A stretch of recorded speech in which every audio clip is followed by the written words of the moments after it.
Call meeting to order. Policies and Priorities Committee meeting, Tuesday, April the 11th, 2023. Approval of agenda. So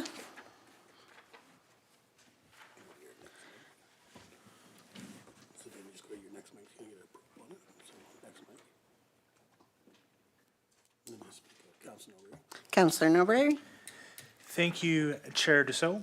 That all items in the April 11th, 2023 Policies and Priorities Committee meeting agenda be approved as presented. Seconder. Councillor Noxana. All in favor? Opposed? Carried. All right, adoption of minutes. March 13th, 2023, Policies and Priorities Committee meetings minutes. Recommendation. Councillor Noxana. The March, Oh, sorry.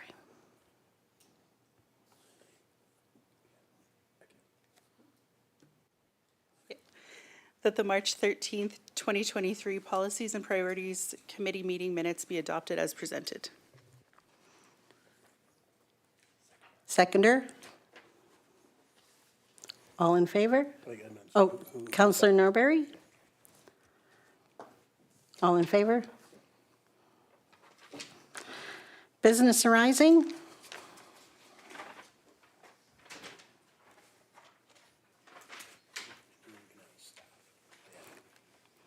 Anything from staff? No, nothing. All right. 4.1, Proposed District at Tumbler Ridge Scholarship EO-10, report dated April 11th, 2023, from the Executive Assistant RE Proposed District at Tumbler Ridge Scholarship EO-10. Recommendation? Councillor Norbury? That council receives the proposed District of Tumbler Ridge Scholarship Policy EO-10 for discussion. Seconder? Councillor Julich? All in favor? There we go. 4.2. So you can say carried, Oh, carried. and then now it's open for discussion, so anybody wants to discuss it. Discussion?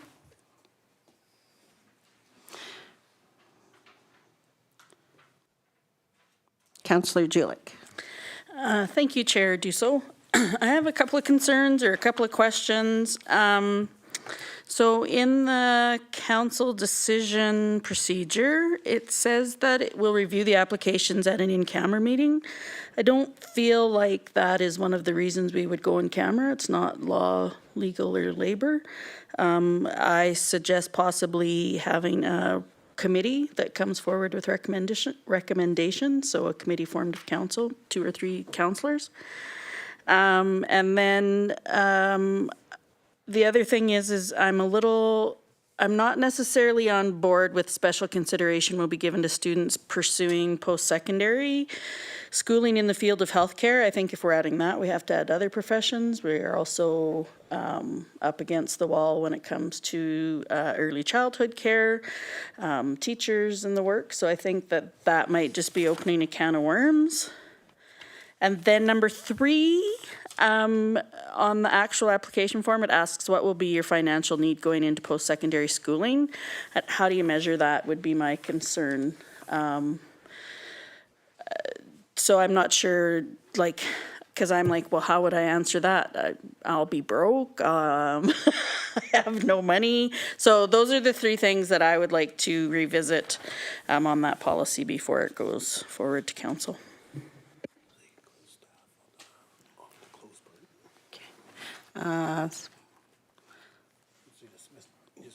Ms. Torville? Yes, thank you.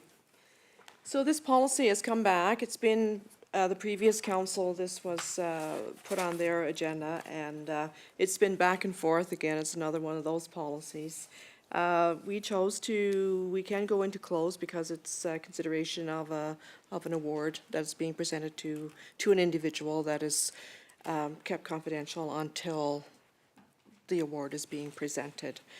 I know that other municipalities do it this way as well, because we kind of share things and, you know, look at others, share the workload. And with regards to the, what was just, sorry, the second point was the,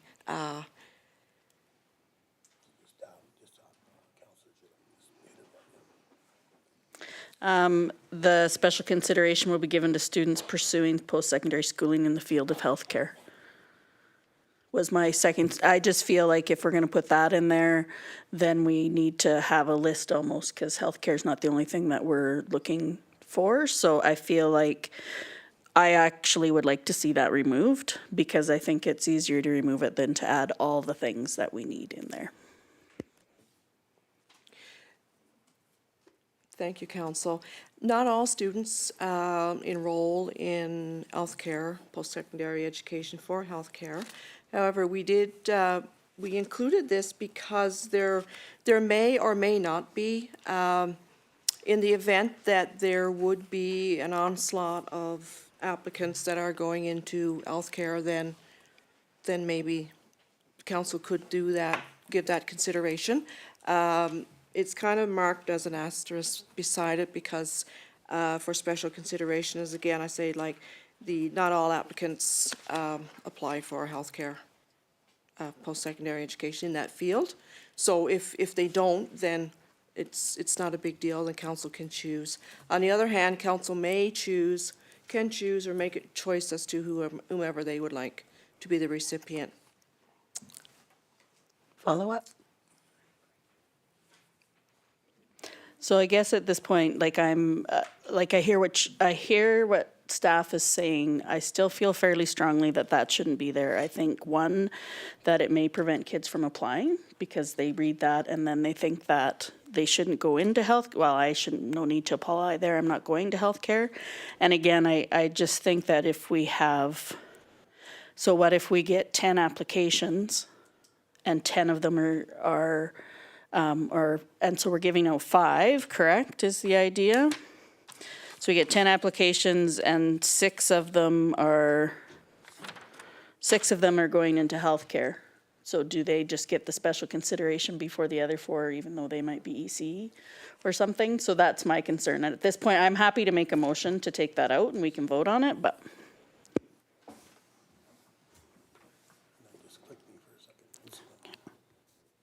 So I can just clarify something, and I understand, thanks for staff trying to.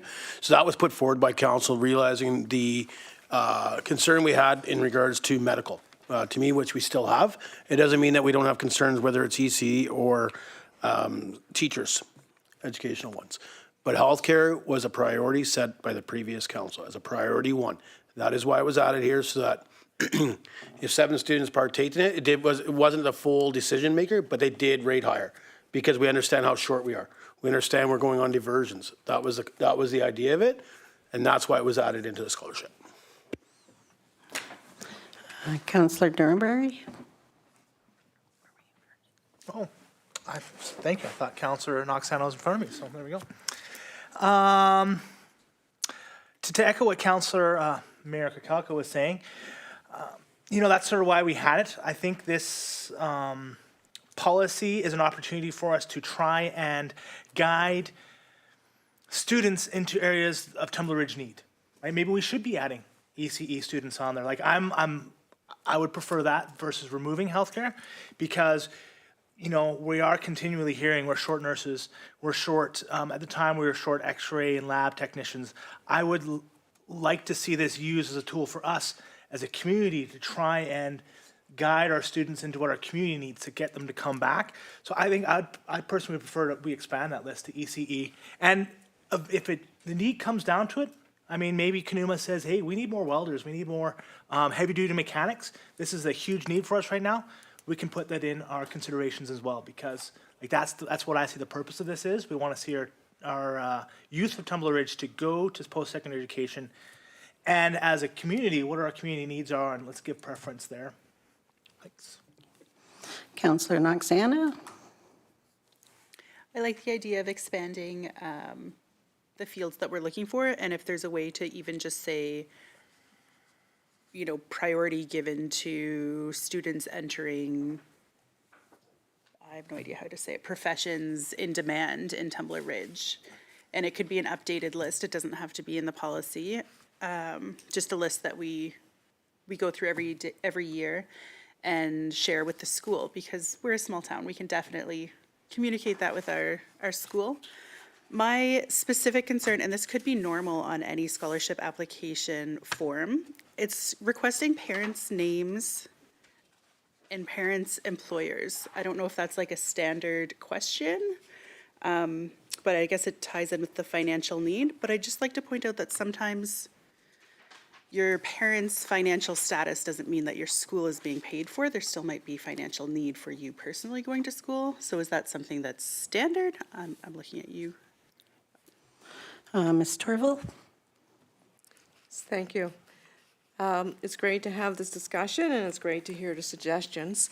And I just want to remind council that in considering the applicants, you can waive your policy at any time to include, you know, if you want all healthcare, or if you want ECEs or welders or whomever. Like, the applicants will come before you if you choose to go this way, and you will have an opportunity to review and see what's on the on your agenda for consideration.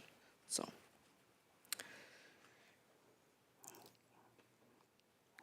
Thank you.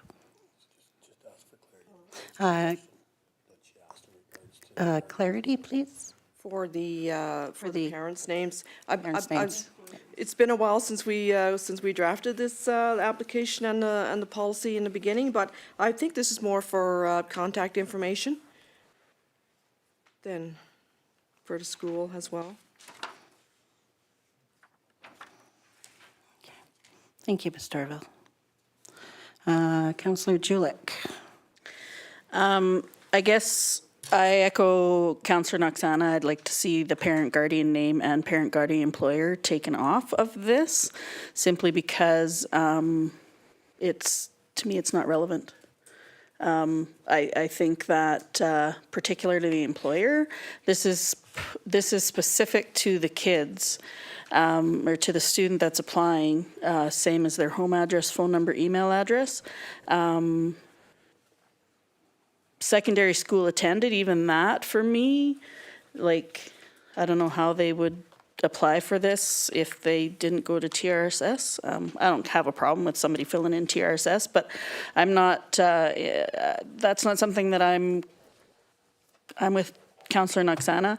I still, I didn't get clear, what will your financial need going into post-secondary schooling. Like, I guess I'm looking to see how that's going to be answered. Like I guess I'm not sure on, like, what is the kid gonna put in there? I need money, like, I have $0, like, what's the expectation would be my thought on that one. And then back to the special consideration, if we put anything in there, and I've heard what Ms. Torvilla said, like, we can do whatever we want within the policy, but the thing is if we have it in the policy, then that kind of, in my opinion, means those are the guidelines we're supposed to go by. So as soon as we start putting things in there, then that means we have to adhere to them. To me, if we leave it out of there, we know when, council knows when they're going and doing the looking at all the policies or all the applications, what they're looking for. And frankly, I don't think it should matter what it is that they're doing as to why they're getting, if the policy statement says, the District of Tumbler Ridge Scholarship is a financial award which recognizes students who demonstrate outstanding citizenship, leadership, volunteerism, and who intend to pursue post-secondary education. It says nothing in there about following a particular profession. It just says it's for students who do these things and that they must be a graduate. So nowhere in there does it talk about this special consideration. I think that it is not inclusive when we put that in there, and I think that those things can change. Even in the scoring matrix, there's nothing in there that says that we are weighing somebody more on what it is that they're pursuing for post-secondary. I think it's about trying to help the students of Tumbler Ridge and not specifically what they're going into. So I don't know how, like, I don't know if this is at some point, and I'm looking for guidance, do I make a motion and then we can vote on it? Because I feel like we could sit and go around in circles about how we feel about it, but I feel like it's a yes or a no thing. I don't feel like it's a, well, let's do this kind of thing. Because in my opinion, so anyways, so I'm looking for a little bit of guidance before we go ahead and vote or put this to, or send it to council, regular council meeting. All right, Ms. Torville and then Mayor Kurkowka. Thank you, Council. With respect to the education plan and what will your financial need going into the post-secondary schooling, those questions were ones that we took from the schools policy that, well, their application that they gave out to their students. And I believe that it kind of gets the student thinking and knowing, and the school is satisfied that they know which path they're on with regard to post-secondary education. So those questions came from the schools, what they do, their model. Follow it? Yeah, and I totally, and I know because I've had kids that are doing this, I'm just wondering how we would measure it, because when you go back to the scoring matrix, it also doesn't give anything based on children's financial need. And so even the things like, so my concern sometimes comes from the assumption of families, well, they must have a lot of money. Well, maybe they don't, like, and that kind of thing. I would hate to see any kind of assumption be brought into this. I think that if a kid's taking the time to fill out the stuff that we're asking for, then I feel that they should be scored. And I don't think their financial need necessarily is something same as the other things I'm concerned about on here. Mayor Kurkowka? Thank you, Chair. Ms. Torvald mentioned some of the things I was going to ask if this not comes right from the school. To me, it's something the school is sent forward to all organizations and companies that are doing the scholarship. And I've seen it on other organizations that I've belonged to. So to me, this seems to be a School District 59 scholarship questionnaire sheet that's put in front of us. Maybe you can answer that. Are you aware of that? I mean, this, to me, it's come from the school, from our secondary schools, this coming out of our school district. Councillor Julich? I would say that it is probably not an ST59 thing. It may be a TRSS thing as a suggestion, which is fine. But if you go back, like to me, if we're going to ask that information, we need to be prepared to score it. If we've got this stuff on, if we have a scoring matrix, then anything that we ask on the application should be relevant to our scoring matrix, in my opinion. The other stuff to me is not anything that we need in front of us. And I could look up for you why that is. But again, for me, it's not so much that we're asking, it's about how do we score that? How do we want them to answer it? And again, like, so anyways, that's where I'm at it from. And I totally believe that it could possibly have gone there. And I know at one time the school district would put out a blanket, or not the school district, the school put out a blanket one so the kids could apply, and then it took care of all of like maybe 6 or 7 of them. And so that could have been a requirement for one, so they put that on all. So it was kind of and they sent it out to everybody, which I feel from reading the report on here that that's something they've gone away from. Councillor Hoffman? Thank you, Chair. I think the reason we need the parent guardian name, not employer, is that these kids might not be 18 or 19 yet. They may not be able to accept a financial award on their own behalf, so we'll have to be in contact with their parents. That might be a fraction of them, but go ahead.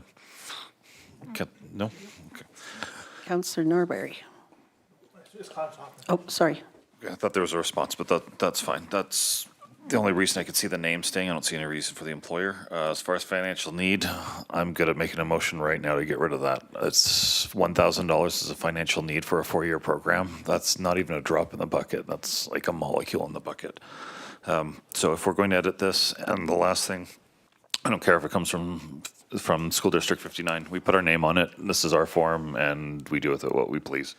And I think Councilor Julick's right. I don't see any need for a guardian employment line in here. So I'm just going to start with that one, just so we can start knocking these off. I'm going to make a motion to remove the parent guardian employer line from the District of Tumbler Ridge scholarship application form.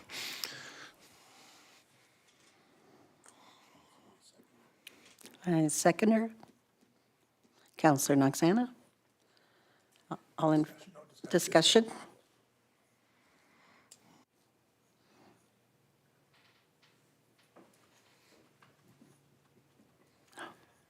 All in favor?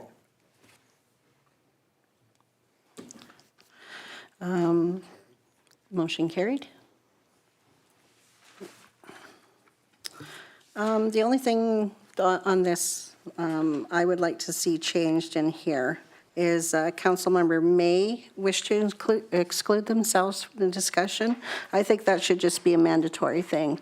When we're on a board, when we're sitting on another group, we automatically have to excuse ourselves from that discussion. So I think if a counselor does have a child that is going to get a scholarship, that they should just automatically excuse themselves. It shouldn't be a may, it should just be, excuse me. Councillor Julick. In response to that, I don't know that that is something that we can do. It's up to the counselor to decide if they're in conflict. So it needs to stay may. There could be some reasons why they didn't feel that they were in conflict, but it's not up for us to decide. It's for the counselor to decide. And while I have the mic, I will make a motion that the line saying special consideration will be given to students pursuing post-secondary schooling in the field of healthcare be removed from the policy. Seconder? Councillor Noxana? Discussion? Councillor Norbury.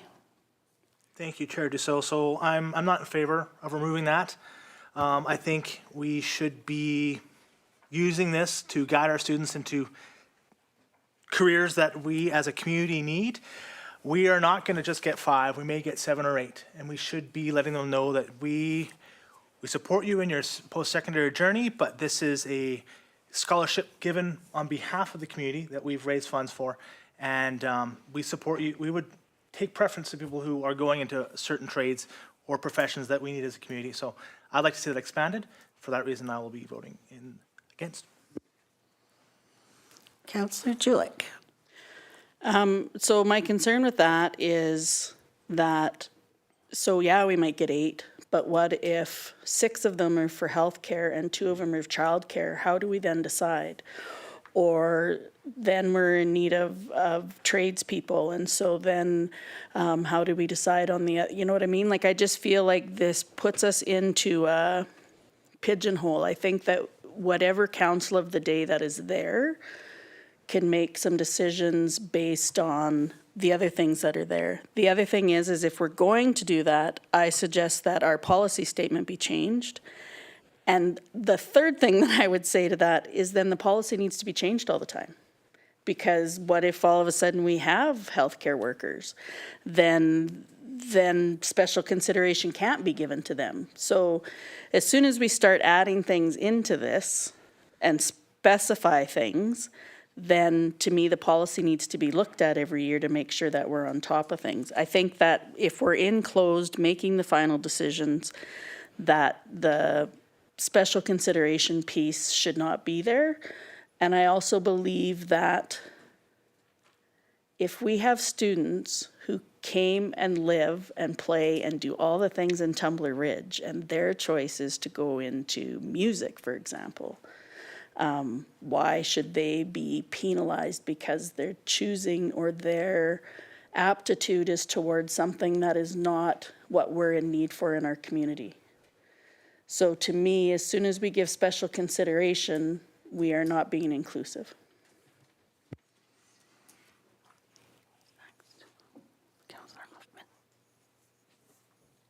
Councillor Hoffman? Thank you, Chair. I think Councillor Noxana said it best earlier, that instead of having a rotating policy, just the needs of the town determined by council, and leave it at that.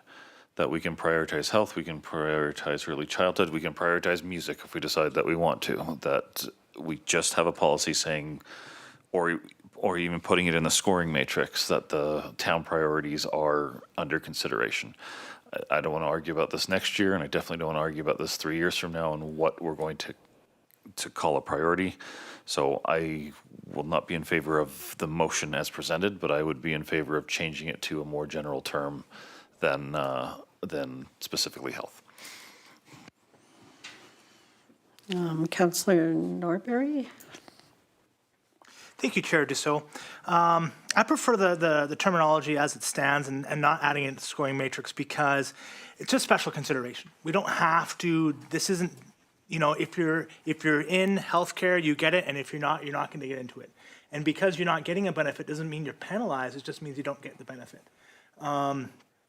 So, you know, I don't think I'm really in favor of putting it in the scoring matrix because it is one of those things, after all of these things, that's when I start looking at the other things like healthcare, ECE. I think the community involvement is important, the transcripts, work experience.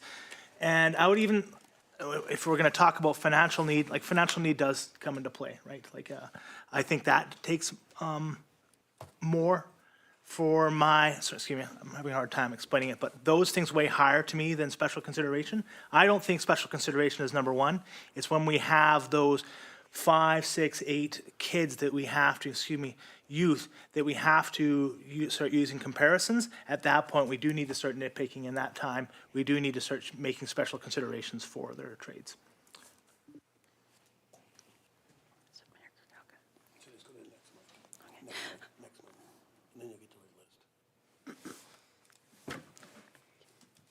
Mayor Kakauka?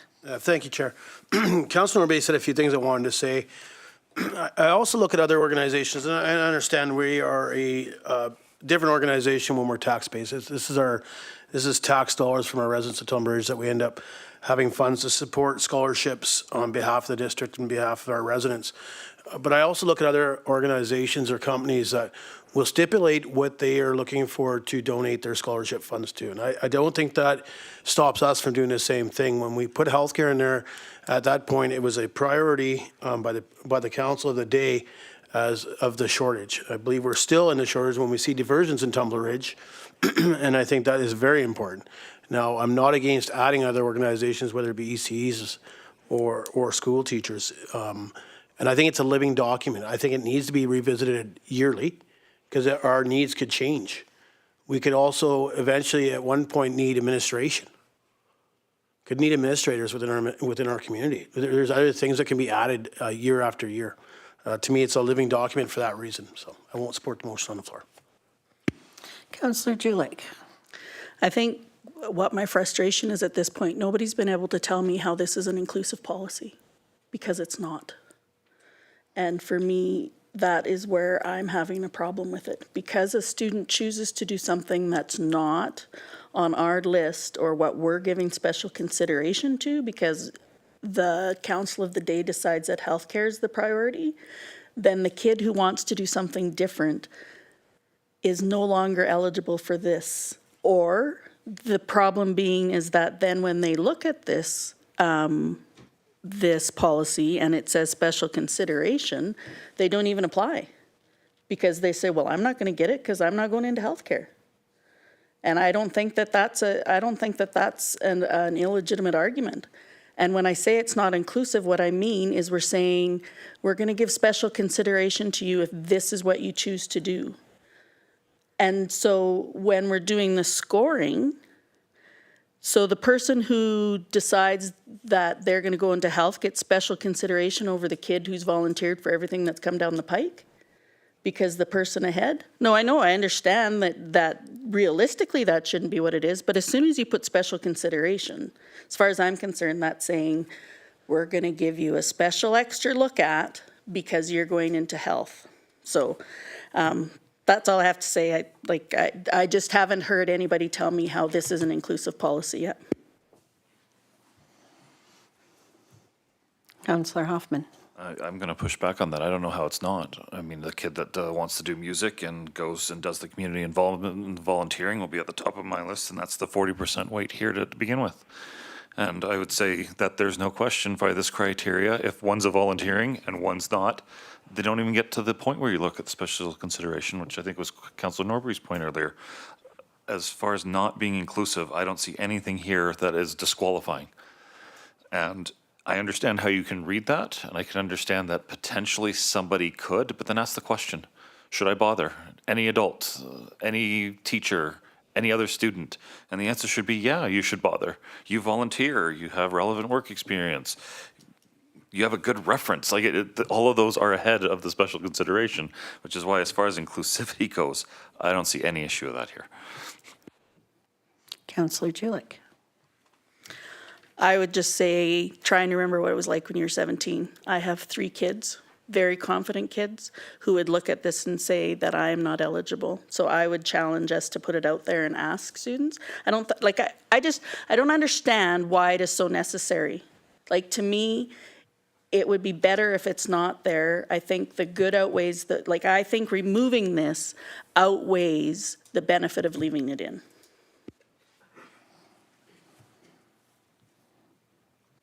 Councillor Hoffman. And taking your example, would you expect one of your kids to ask you or present you or somebody with, Mom, should I bother with this? Like, just that should be enough to do that. And in the end, I think the point was made. It's town dollars. And you're voting against it, I got it. But if we should be able to dictate some level of terms if we're going to do it. And if we decided to get rid of that and said it's just open, that's fine too. That's our choice. But I for this community, and I look over the long term, we're going to have problems filling a whole lot of roles.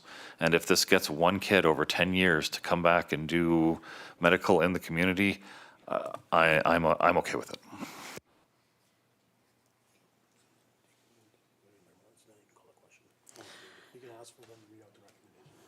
Read out the recommendation, please. Thank you. Thank you. That the line special consideration to be removed from the policy. The special consideration will be given to students pursuing post-secondary schooling in the field of healthcare be removed from the policy. All in favor? Opposed? Motion defeated.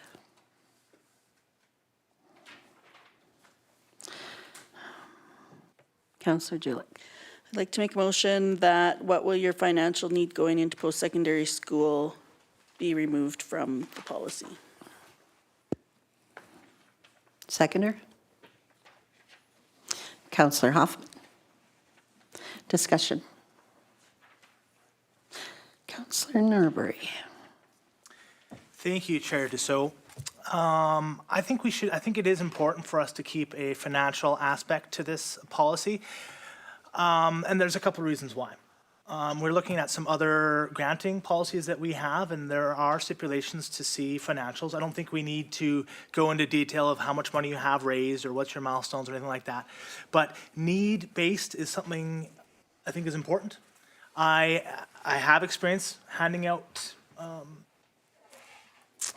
scholarships through the community force, been doing it for a few years, and it does weigh in, and I think it should, right? Like the student who is from a low-income family would take precedence over the one who has their scholarship to UMBC or whose parents have paid for their entire schooling, which I've seen.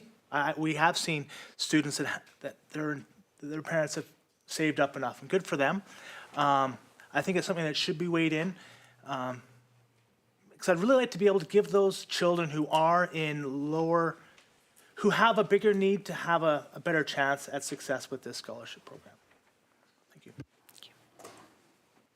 Councillor Julik. I'm just curious as to how that would be measured.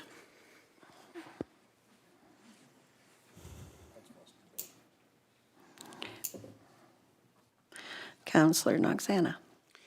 Well, I am not in favor of looking at parents' finances. I think that sometimes does have an impact on whether kids go to school or have financial help going to school.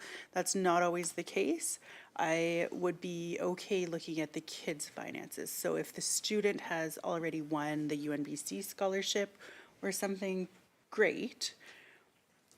But I'm not sure how you specifically ask what scholarships have you won. How do we break that down? If we're going to have it in there, I'd like it broken down more. Because you could be a low-income family whose grandmother is paying for all of your school. Or you could be from a middle-class family who didn't save up for your school. You're going to have to get loans. So I just don't know how we weed that out by looking at just this question, how it's worded.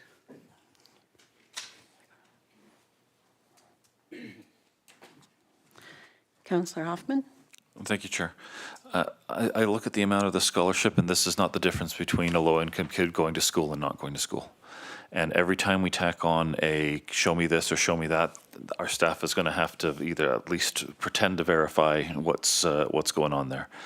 I look at this is a nice little reward for a kid that's involved in the community and is interested in going to post-secondary, and whether they blow it on a beer run, a laptop, or whatever they want to do, great. Hope you come back with your new skill set. I don't want to make this more of an administrative burden than we have to. I think our criteria is more than reasonable, the 40, 30, 20, 10. And if a kid earns it, then let's give it to them. And as long as they show they are actually enrolled in the program when the time comes, that's the only level of administrative burden I would want on this. Thanks.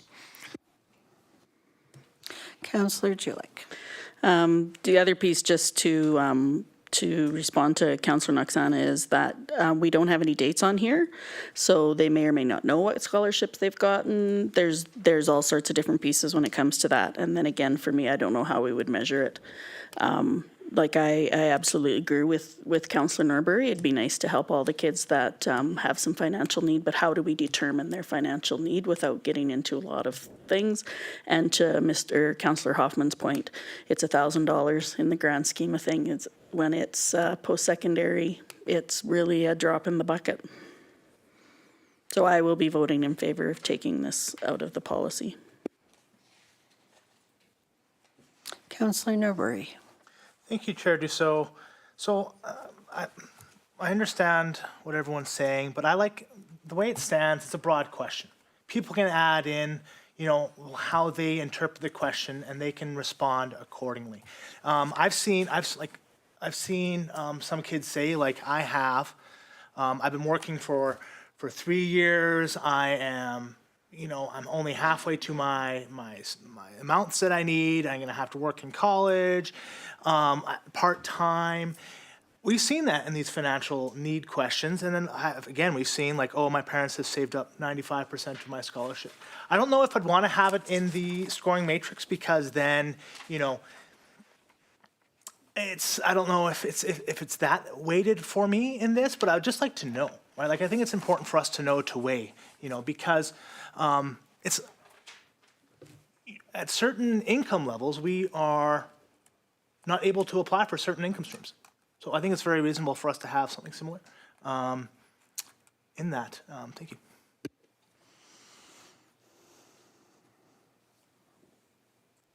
Ms. Torville.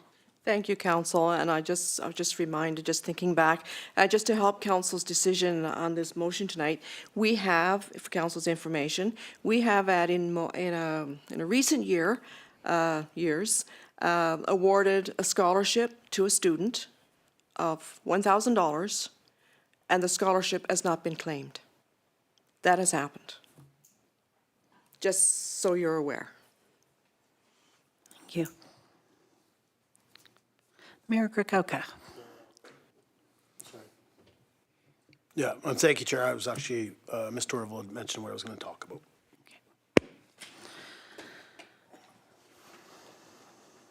Councillor Julik. Just to respond to the comment about that, this policy requires that the kids go to school, so that the students may have applied and then not been accepted or have chosen not to go.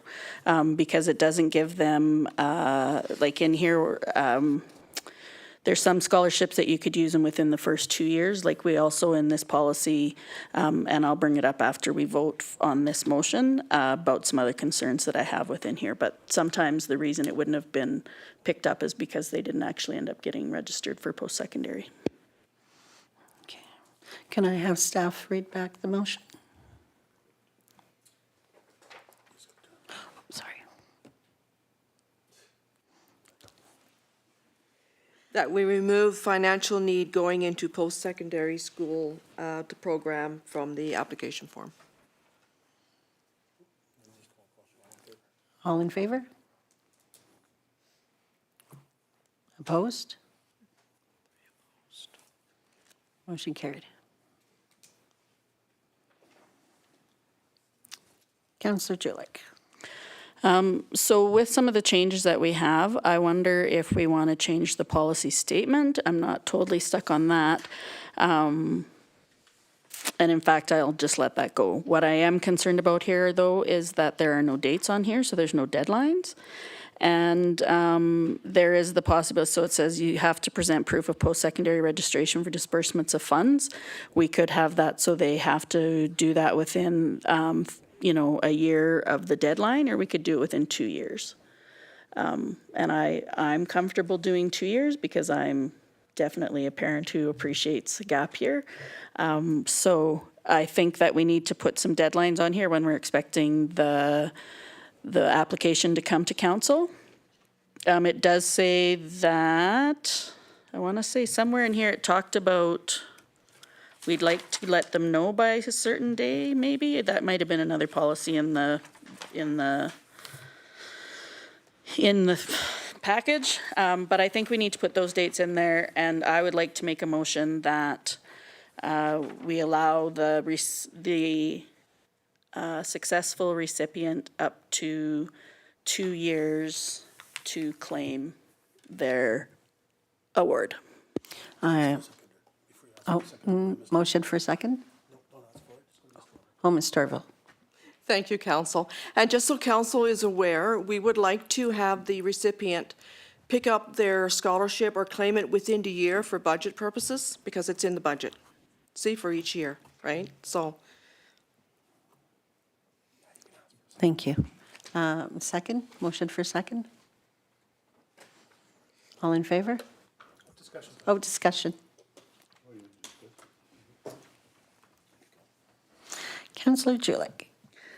I know that Mayor Kakalka has already voted for it. I also understand, I'll be voting against it, knowing that it's a budget thing. Like, I would still like to see it for 2 years, but I also understand that when it comes to budgeting, it's a bit of a pain in the butt. Unless there's some way we can do it that way, I'd still like to see it, but I'm understanding if we can't. Mayor Kukoka. Yeah, thank you. I actually think you put a good motion on the floor. I understand what staff said about a budget. It's a budgetary item. We all seen, we're in the budget process now, we have carryovers. We could have the same thing as a carryover in a line. I think it gives a great opportunity for our young adults that may enter or may apply, decide that maybe they want to take a year off after they've applied and got accepted. Maybe I need to take the year off. Still gives them an opportunity a second year to still apply and realize that there are still funds given by the District of Tumbler that they can receive. I think the motion you put on the floor, I'll 100% support that. Councillor Norbury. Thank you, Chair Dussault. I'm also in favor. I think it's a great idea to give kids, a little longer. I keep swapping it because I know Mayor Kakalka takes issue with the term kids. So I'm trying to use youth. So I'm in favor of the motion. Thank you. Councillor Hoffman. Thank you, Chair. I was just thinking of a slightly different solution, that we allow application after a year of graduating high school instead of holding it in budget for a year. I don't know if that makes any difference to staff or not, but that might be another way to manage this.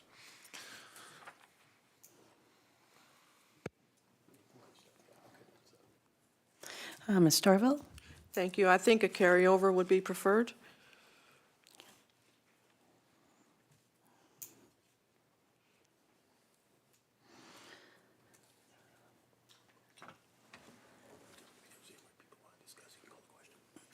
Any more discussion? All in favor? Opposed? Carried. Moving on. 4.2. Oh, sorry. No, don't be silly. Councillor Julik. Yeah, I don't have another motion. I guess I'm just, I would like to ask staff, before it comes back to council, that we have some dates on here so that we know when so that the people that are applying know what day they have to have the application in by, and so that we know that we'll have enough time to make some decisions so that mayor or an alternate is able to present that at the graduation ceremonies. It's a pretty big deal for the kids there in the graduation ceremonies, which generally take place in the middle of June. So I think it's reasonable sometime in April, I would say, because we would want to have the decision made maybe even the end of April, and then we could have the decision made by the end of May. That's just my thought, but I'd like to see some dates before it comes back to us to approve it at council. Ms. Torval, do we have dates? We do, but I don't have them with me tonight, and I was just going to suggest that we'll have this policy ready with the changes, and we'll bring it back to the next regular meeting, which is on the 17th, for approval. And so that at that time, if there are more changes that council would like to see, we can do them and amend it as approve as amended at that time. The school has already been reaching out to ask, so it is like, I don't want to say, time is of the essence if we want to follow a policy, or otherwise we'll have to do what we did the last time. Thank you, Ms. Torval. Councillor Hoffman. Thank you, Chair. Just thinking of the special considerations, I think I was thinking of adding EC and teachers. I don't want to add teachers because that is a master's program for education, but I would like to make a motion to amend the special considerations to the field of healthcare or early childhood education. Call for a second. All in favor? And discussion. Discussion?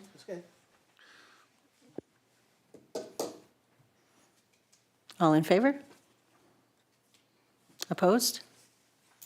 Carried. All right, for Councillor Norbury. Thank you, Chair Dussault. Don't worry, a few of us have been at that spot. It is not an easy job. Don't worry. Thank you for doing it. To Councillor Julik's comment about timing, it might be best if we talk to the school about their process, because they're usually the ones that are guiding the timelines. And I would hate for us to go outside of what they're doing, and students have to rush to meet our deadlines when they don't particularly meet with the school. So I do think it is always smart to have some sort of timelines, but I think it'd be a good idea if we speak to the school before we make any decisions ourselves. And the only other thing that I wanted to point out was number 5 on page 13. Maybe just some simple wording changes. We've expanded this scholarship program to allow for up to 5, and 5 just says it's going to be split between 2 successful participants. I think that just needs to be updated. That's the only thing that I had there, because it's up to 5.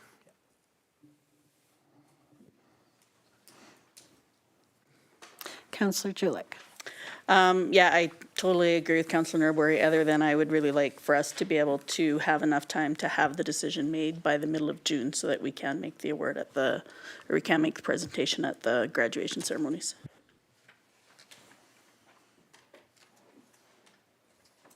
Any more discussion? All right. Moving on to 4.2. Minor subdivision and lot expansion land sale policy. Report dated April 11th from the Director of Economic Development and Tourism, RE minor subdivision and lot expansion land sale policy. Recommendation.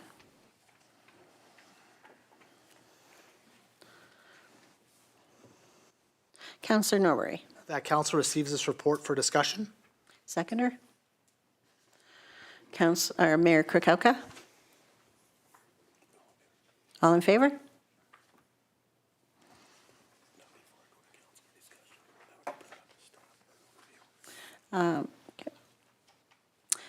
Does staff have an overview? Yes, thank you, Council. I will ask Ms. Finnegan to provide that overview as she's been working on this file.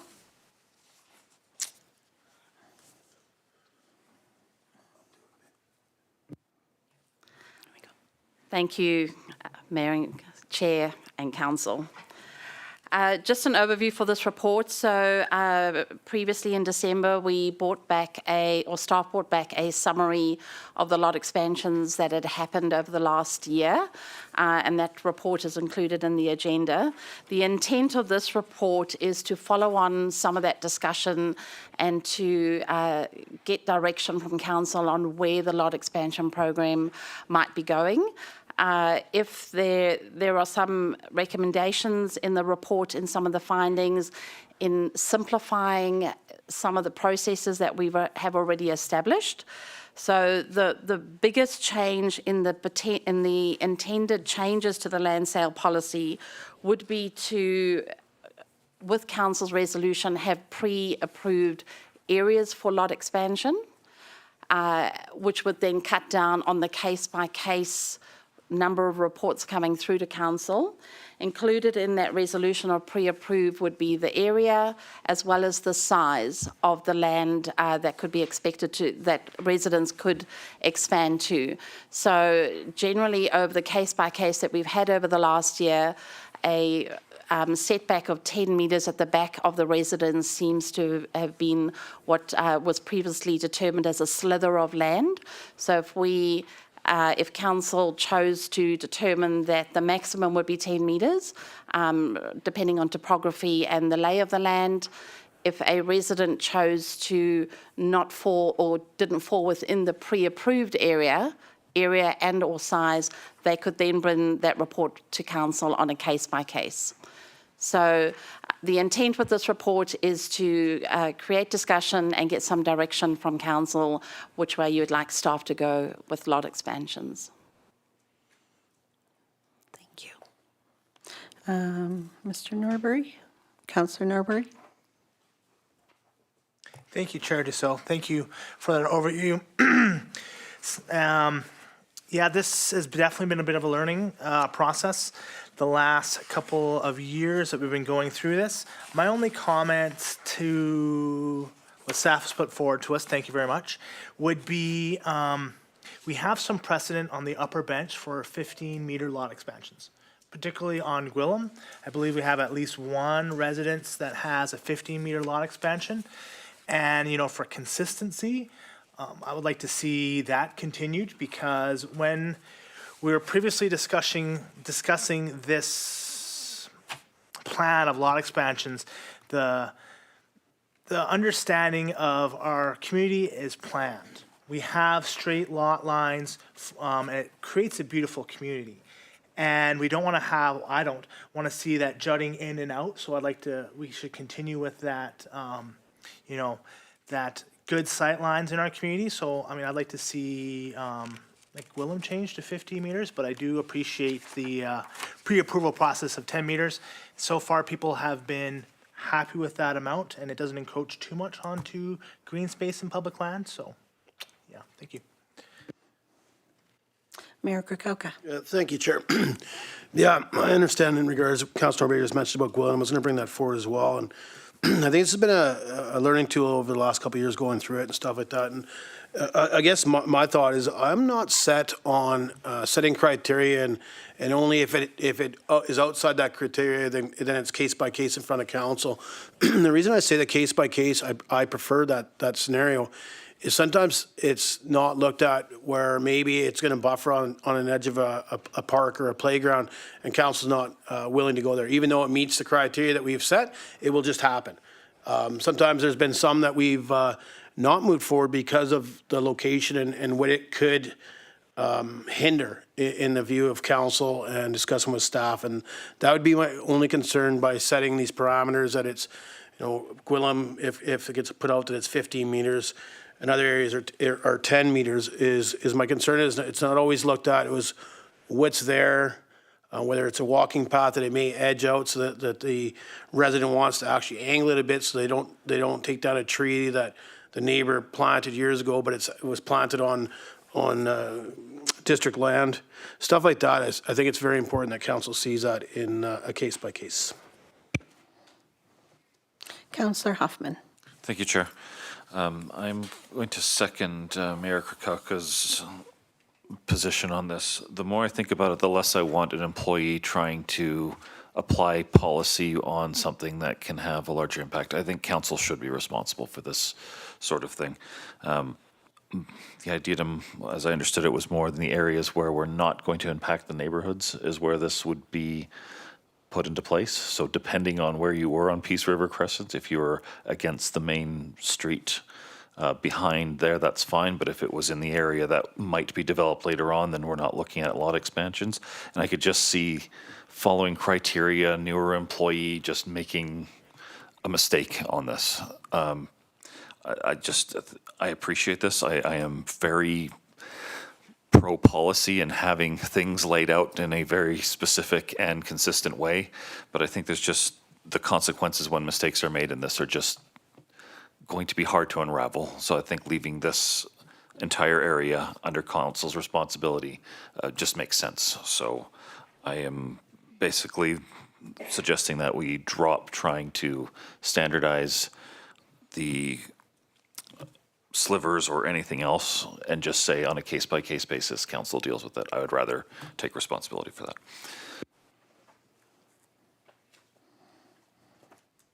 Councillor Julik. Oh, this is a tough one. I'm one of those people that needs a picture drawn for me. So while I hear what Councillor Norbury says, I totally agree with that. I also understand if it's staff making the decision, that if that goes ugly, then we've got staff who've made a decision. But I'm also that person who needs a picture drawn in front of me and say, well, if we allow this, this is what that's going to look like. And I just think that the planning of Tumbler Ridge, from what I understand from the history, is it was a fairly specific kind of plan. So I don't know that I can speak to that part yet. I do need a refresher on the moratorium that we had, because I know we had a moratorium on developing any kind of site on Gwillem, and there was a few other ones that I believe are possibly still listed in here. But then I also remember we had a response. We did have a report come back around this, whatever, the geotechnical reports, and I remember having an amount there, but I didn't think that we took the moratorium off. I thought that that was still sitting, which I would say then this report is not quite up to date. Just with that piece. And so I have a few questions if we could get some clarity on that one.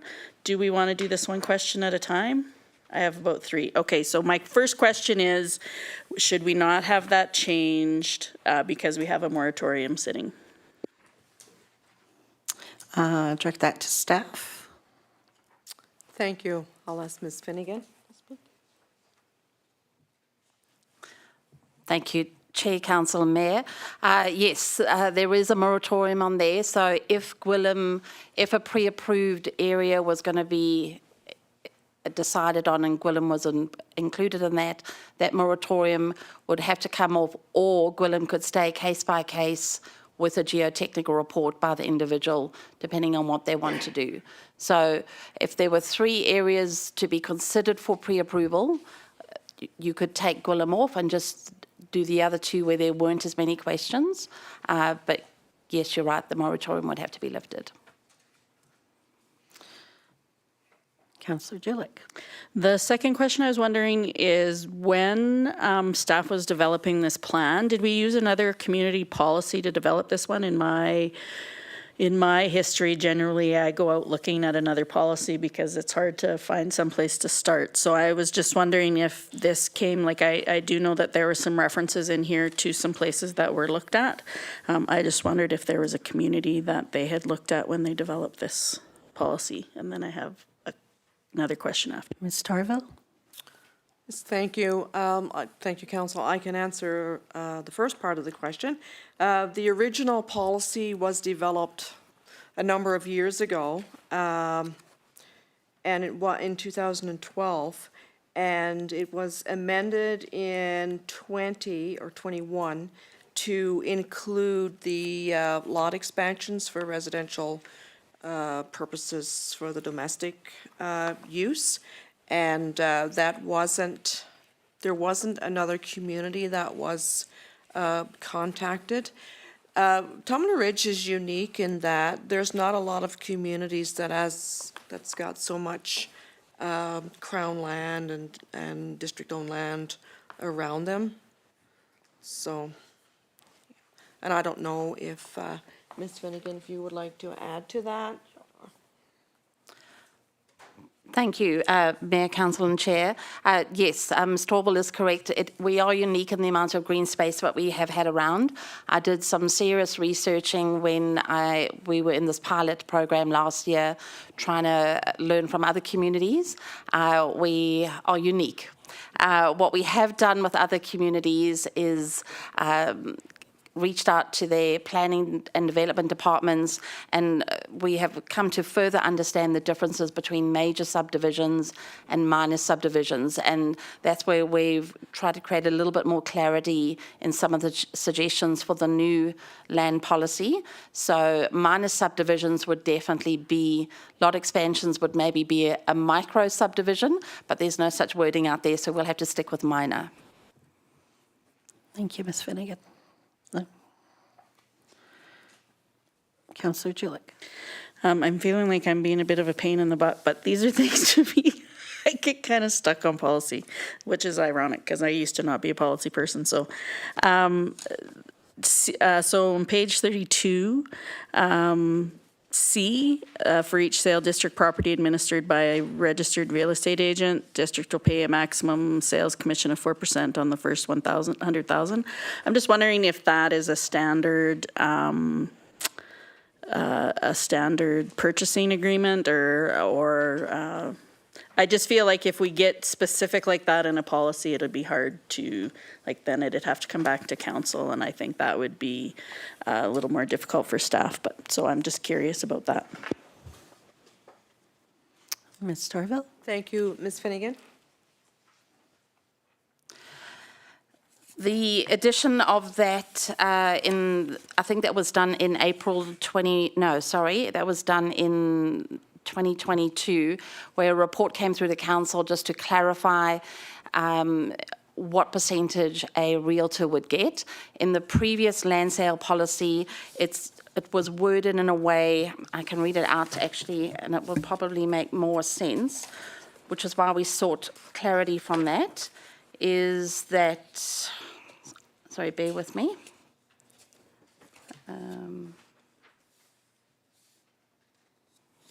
Where am I looking about the agent? No one above.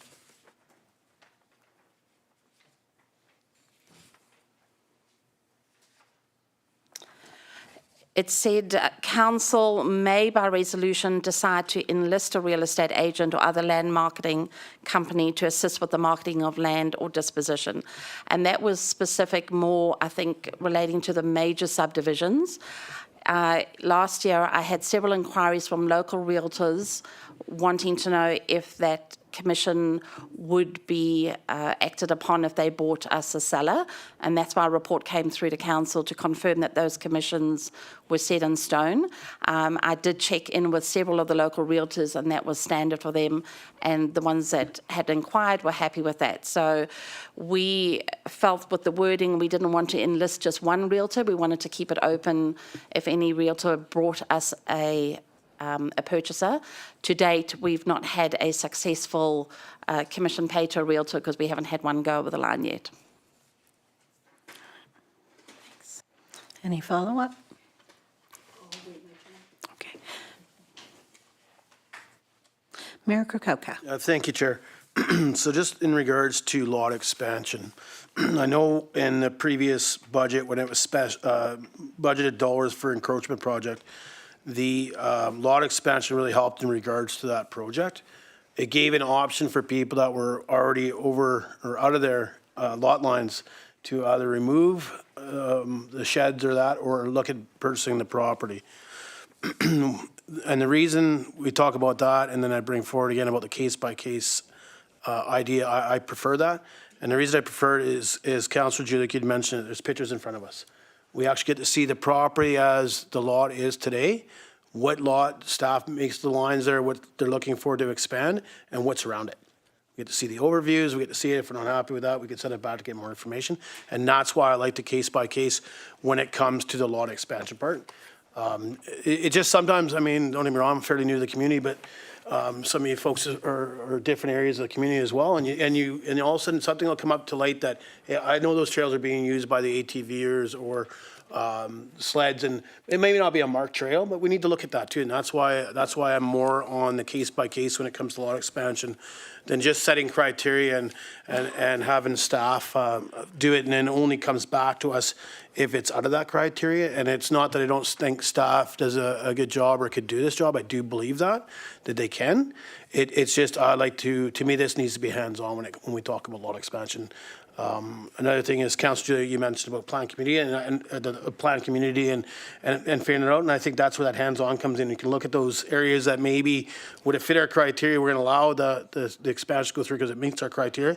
But council gets to make the decision and say, no, I don't think we're going to allow that lot expansion. You know, nobody, it's not a playground, but it's treed, and we don't want to remove it for whatever, it's a buffer, whatever the reason is. That's why I like it. Thank you, Chair. Councillor Hoffman. Thank you, Chair. So seems to be on this. I'm just going to move that we direct staff to, with appreciation for the research, to leave the revisions and no longer spend any time on revising the land sale policy. We'll leave it as a council decision on a case-by-case basis.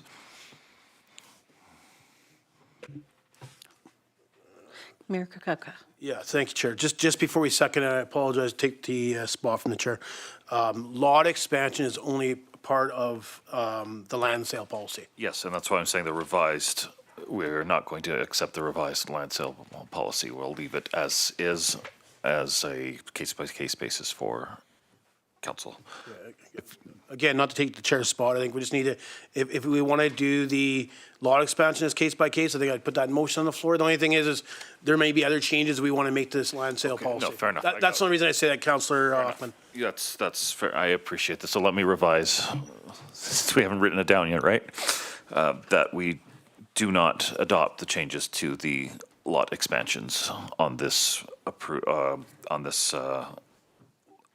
revised land sale policy.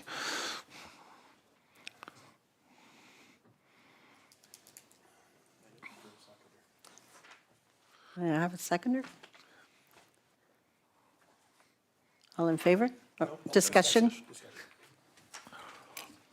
would just ask before you go to Councillor, disrespect again, I just go back to staff and just ask if that's clear enough direction. Refer to staff. Is this clear enough direction? Yes. Thank you. Councillor Norbury. Sorry, did I turn you off? Thank you, Chair Dussault. I'd just like a little clarity from Councillor Hoffman. What's your purpose here? You don't want to make any changes? Like, staff have done quite a bit of work here. I think there is some good work being done. My concern is if we don't keep moving forward is that we're not learning from what we've been working on the last year and a half. I understand that a lot of council doesn't have any hands-on experience with this, but my concern is if we just say, no, we're not going to accept any changes, we don't have an opportunity to build on this work that is here.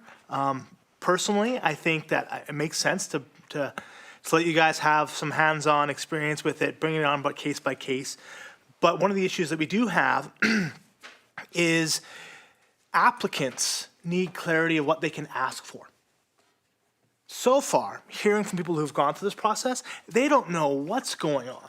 They're asking for, well, I would take 10 meters, but if maybe you can give me 15. You know, I think we do need to have some sort of framework for them and framework for staff to build on as well. So, I mean, I'm a little concerned about the motion currently that we're just throwing away all the good work, and I think we have good work. We just need to adjust. Councillor Julick. My apologies.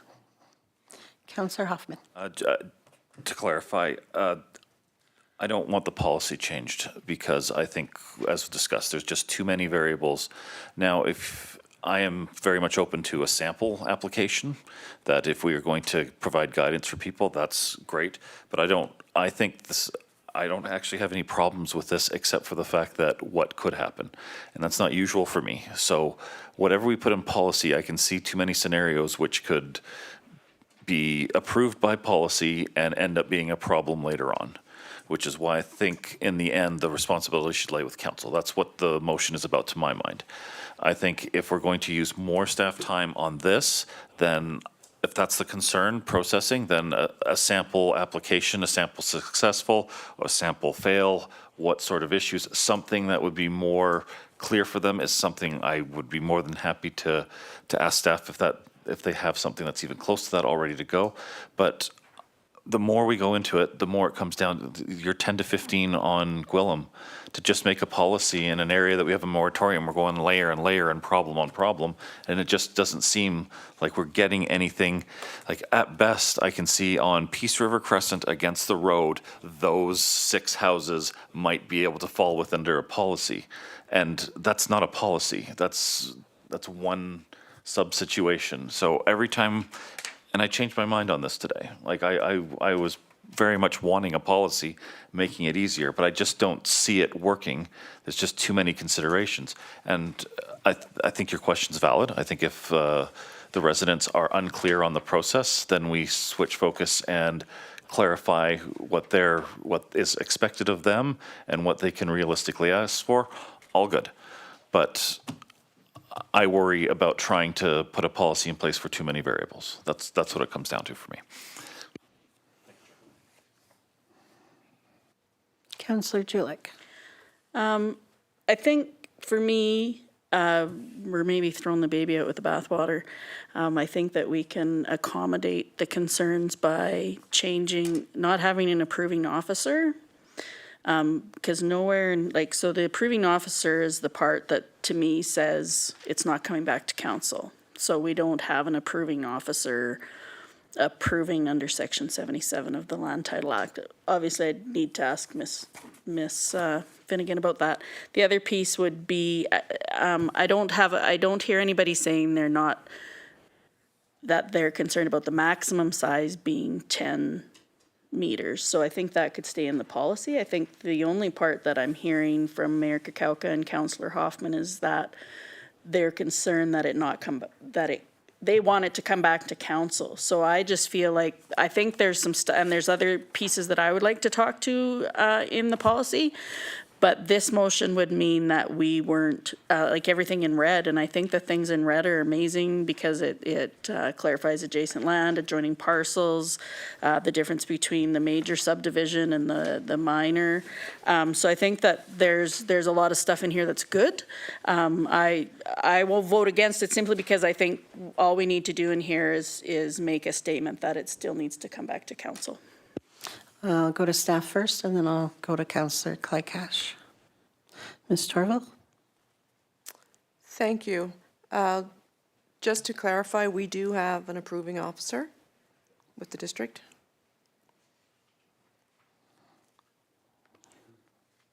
Thank you. Yeah, just. So my point would then be that we just have somewhere in this policy that says it still has to come back to council. I didn't see that in here, just reading quickly through it as we were talking. But I think the policy is okay. We just need to add in here somewhere that people who start the process know that council's still going to have the final word. I appreciate Councillor Hoffman, wanting to take some of the burden off of staff, and I would agree. And I think Mayor Kakauka had some really good points in saying, like, it's an important decision based on the community that we have right now.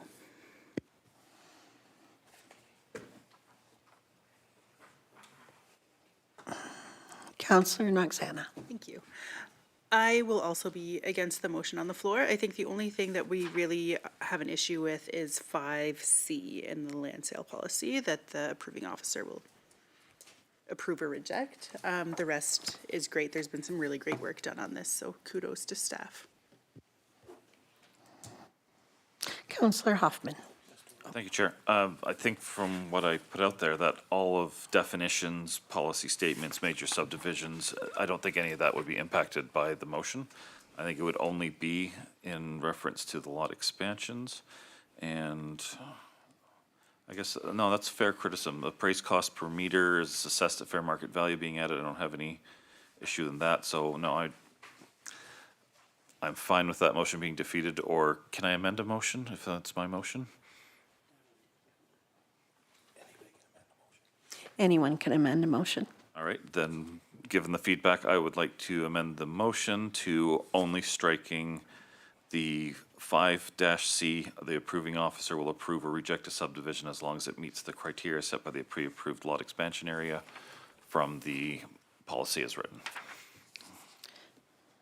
Ms. Torval. Thank you. Ms. Finnegan would like to provide more information, please. Thank you, Chair, Mayor and Council. Great discussion, which is what we had all hoped for. As we've all agreed, it was a huge year of piloting and learning, and we staff were learning as much as Council. So I think if I can just reiterate the purpose of the policy, the new ones with the definitions, what a preferred purchaser is, most of those in red, we're going to need clarity going into future developments. So it's really good to try and keep those in there. What I'm hearing is that we're going to not have pre-approved lot expansion areas and that it will come back to council case by case. That was one part of potentially saving time from staff and providing clarity for residents. The other way we could also, and it was in today's report, is to pre-zone some of those areas where we think there may be more lot expansions. So the example of down at the bottom of Bergeron, there's 45 residents at the bottom there. It's zoned are behind there. For every single resident that comes through to with the case-by-case lot expansion, there has to be 3 reports to council to rezone each of their lots behind their house. If we still had case-by-case to council, but could pre-zone some of those future development or RR zones to R2, then instead of having 45 by 3 reports coming to council potentially, it would be 4. And so the zoning still doesn't mean that it's pre-approved and good to go by an approving officer. It just means that we're ready for the zoning as those case by case come through. So that could potentially be something that I can bring back at the next report for consideration in the next version of the land policy. Thank you.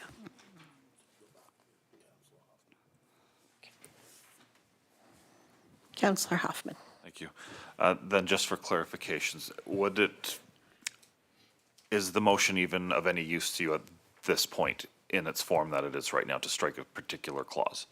Or would you prefer having another follow-up report of exactly what you would like to see going forward, given council's discussion? Ms. Torval. Thank you.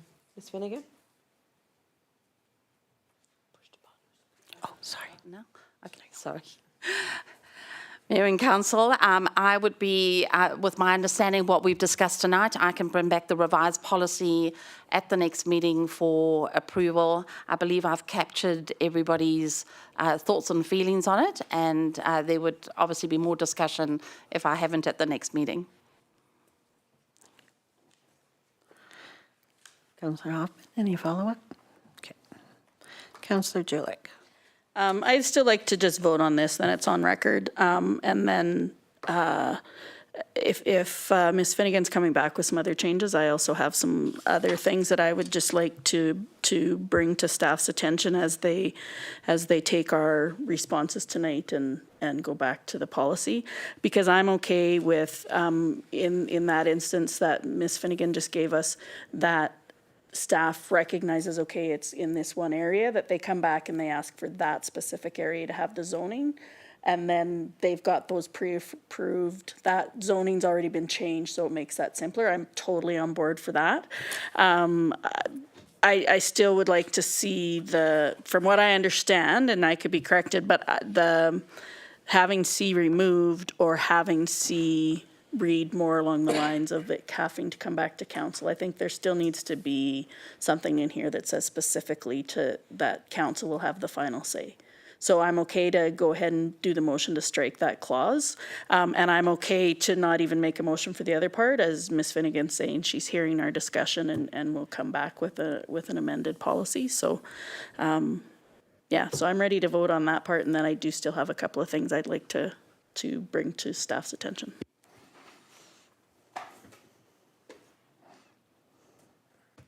Mayor Kragowka. Yeah, Chair, I'd just be curious. I believe we only have one motion on the floor this time. From staff. Ms. Torville, can we get a So the motion is Motion? to amend the motion to only strike 5C in red from the policy? Is that the motion, the amendment to the motion? It wasn't seconded? Okay. wasn't seconded? So that we do not adopt the lot expansions revisions as presented? That's the one? Yeah. Calling question? All in favor? Opposed? Carried. Defeated.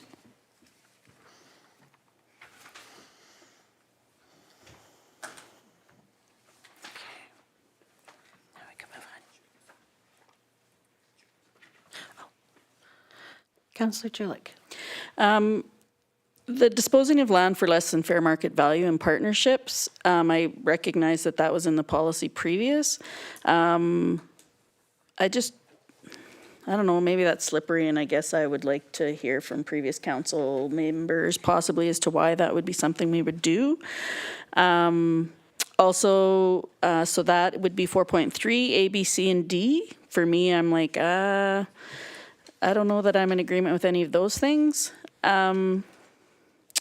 Then there's 4.4, and I'm going slowly, so I know that maybe staff and or council can answer my questions, if that's okay, or do you want me to do one at a time? One at a time? Okay, so if I can get some clarity on 4.3, A, B, C, and D.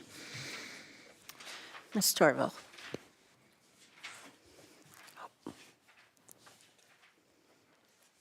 Thank you, council. 4.3, disposing of land for less than fair market value and partnerships. That is pursuant to the community charter, and local governments may do that.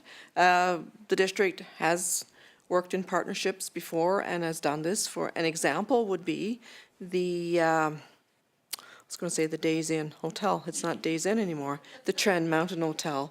A partnership was entered into where the land was purchased from the district for $1, and there was an agreement in place for the convention center that we would get some free uses for a number of years for that property.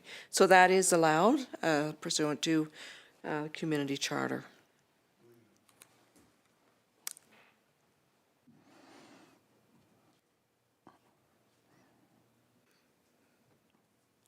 Councillor Clycash? Oh, sorry. Councillor Norbury.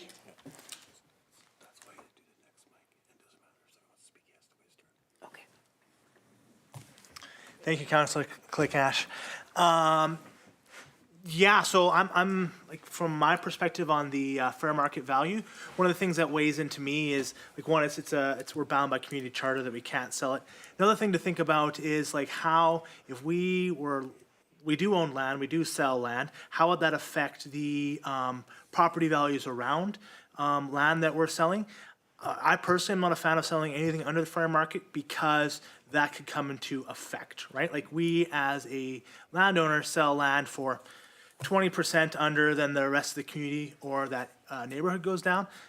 I agree with Councillor Julich, it is very slippery, but there are special considerations that can come into play, like the Trend Mountain. Councillor Clycash. Thank you, Chair. When you say that you sold we sold money, property for $1. We didn't actually sell it for $1. What happened was we got into big trouble for selling it for $1 and had to go and actually collect the money off the owner that was building the Trend Hotel, or it wasn't the Trend then, but I was the one who was involved in going and collecting the money from him and got $200,000 from him. So it wasn't sold from $1 because we got in trouble from the government involved.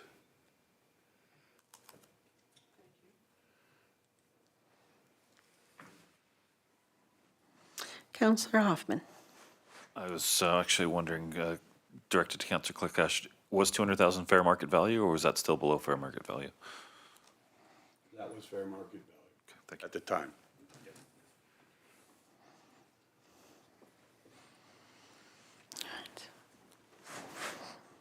Councillor Jilek.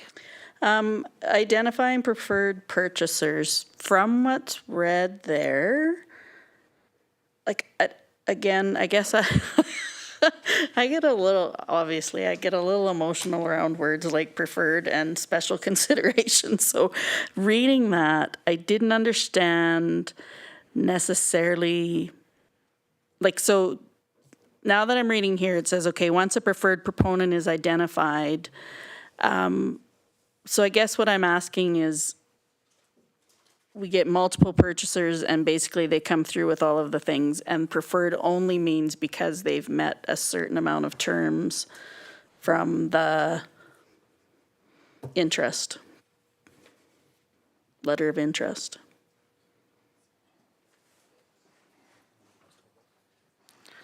Ms. Darville? Thank you, Council. Ms. Finnegan? Thank you, Mayor, Council and Chair. 4.3 and 4.4 you will see is noticeably devoid of red, and that is because I have no learned experience of testing those phrases out while Adriana, thank you for all of her assistance, we work through this. So our interpretation of those two sections were to leave them as is. They were obviously in there from 2012, I'm guessing. Once again, it would be at a council resolution that a purchaser would be approved. So again, that case by case for minor subdivisions, it would be case by case for major, and council of the day would decide who their preference would be based on the information that we receive. So there's not much detail or criteria in there, I think, for that reason, and I can't answer much more than that because I've not tested it. Thank you. Any more discussion?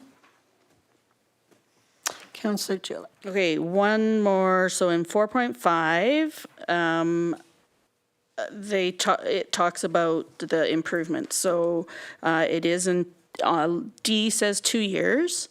I guess my concern here is who measures if they've substantially completed all the improvements, and how does it stay in the system for follow-up? And then in regards to that same question, G says council will accept the consolidation of properties as a form of development. And again, I would ask, how would we measure or determine what is consolidation? For example, I know of a lot that somebody lives on, and they've developed their lot with the house and the shop and everything, and then they have a lot next to them. And they've mowed it and they have a fire pit on there, and I'm fine with that. I'm just wondering if we're gonna have this in here, I feel like we should be specific as to what we consider development, or if we're fine to people leaving it empty, which I'm totally okay with, or if we're expecting a fence. I don't think that, you know, as staff changes, that could change, where I'd rather see it be something a little bit more specific as to what we're expecting for a standard develop, like what we're expecting for changes. Ms. Darville. Thank you. Substantial completion would be determined by the building inspector that is handling the file at the time. Thank you. Any, Councillor Julik? And so they would just, sorry, we pushed the button at the same time. So they would also decide the consolidation of properties as a form of development. That would also be decided by the building inspector? I'm not 100% sure. I would have to get back to council on that.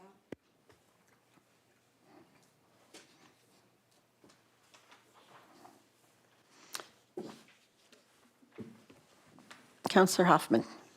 Thank you, Chair. I don't know if this helps Councillor Julik, but this is for the major subdivision section. This isn't next door neighbors or anything else. This is 5+ areas. All the section 4 point everything, as I understand it anyways, is for major. So this is larger scale stuff that would be going through council anyways. So if we have time concerns or anything like that, it would be something that we would have to discuss in council. This isn't just your next door neighbor putting in a fire pit, or are they going to fence their yard or anything like that. If that helps, that's. Councillor Norbury?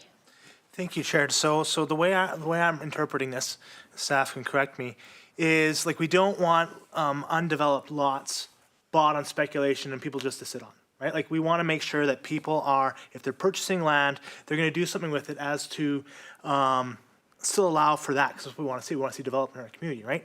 And with the amalgamation, consolidation, excuse me, that would be if somebody bought like the lot next to them, right? We're not going to say, oh, you have to build something on that land because, well, no, that's my yard. I'm going to expand that into my yard, which is, I think, very reasonable for people to do, and it has been done. And I would hate for someone to have their second lot or third lot, whatever, that they purchased to be part of their yard, for that to be taken away because they haven't developed on anything because of just some improper wording. So that's the way I see G coming into effect, which I think is appropriate. And yeah, I mean, 2 years, I don't know if we need to be that stringent on finishing completion, but I would like to make sure that property in our community is not just bought by speculation. People sit on it for 10 years. Councillor Julik? Yeah, and as once Councillor Hoffman clarified for me that 4 to 5 is basically all about major subdivisions, yeah, then to me those questions aren't, yeah. Because I agree with Councillor Norbury, I don't want people to be penalized, you know, like I don't want there to be specifics on if they've bought another lot. If they're just adding it to make their property bigger, I'm okay with that. Any more discussion? Councillor Clycash? Thank you, Chair. From what I understand, consolidation is not a form of development. It has nothing to do with development. It's a form of bringing the land together in the process of development, but it's not development. Because you could have people buying properties around town, putting them together and say, well, I've developed the property. Right?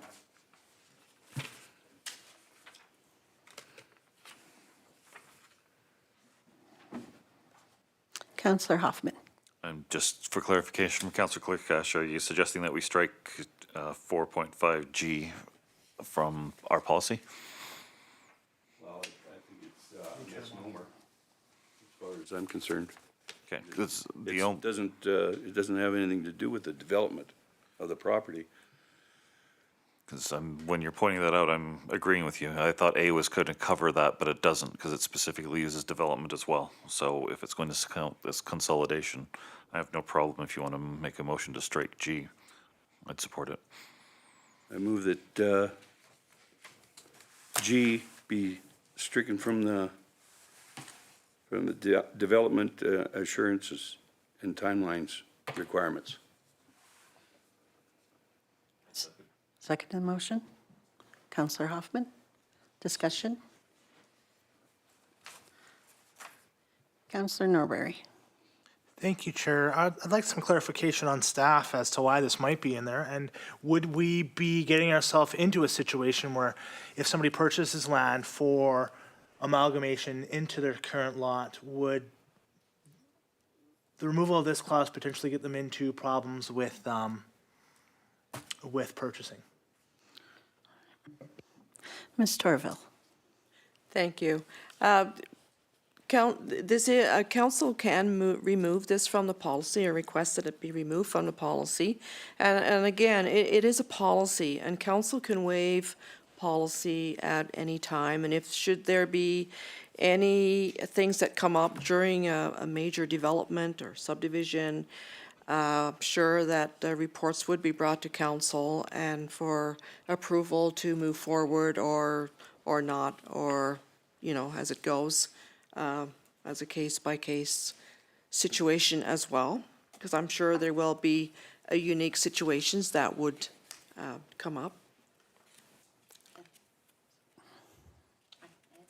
Sure, if you would like to add to that. Thank you. Thank you, Chair, Mayor and Council.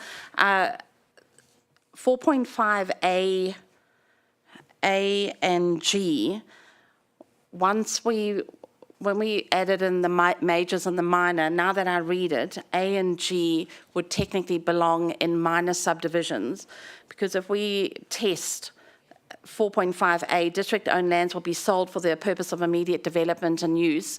If that was a lot expansion, we would expect something to be done on that land. G covers us because in a minor, i.e. lot expansion, because G allows consolidation to be development.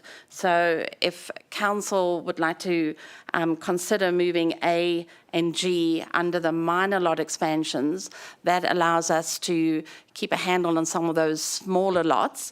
And C has also been, or D has also been tested. So probably in the last year on my sheet, I've had at least 10 inquiries from people from outside of town wanting to buy some of the district-owned empty lots. And I use this policy as a bit of a test, and I point out that we have a 2-year standard development, and that immediately makes them think, I said, we encouraging people to buy and live here. If you're wanting to buy and speculate, we're not, you can buy private land for that, but not district-owned land. So having that 2-year standard development in there is a good sort of gatekeeping for staff. And I've always suggested to people, if the 2-year, if they've come in as a resident and it's taking 3 years to develop because of, you know, supply chains, COVID, whatever, they can come to council for a resolution. So it is helpful to have those in, but suggest moving them to minor, that now that I'm hearing the conversation and seeing how it's all been tested, if that makes sense.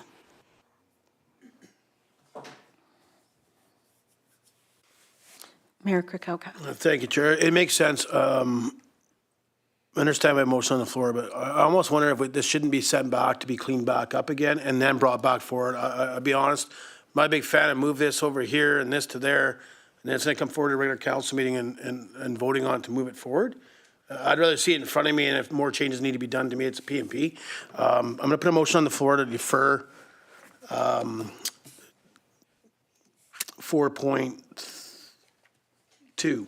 Sorry, I scratched that already. I'm going to put a motion on the floor to defer 4.2 back to staff.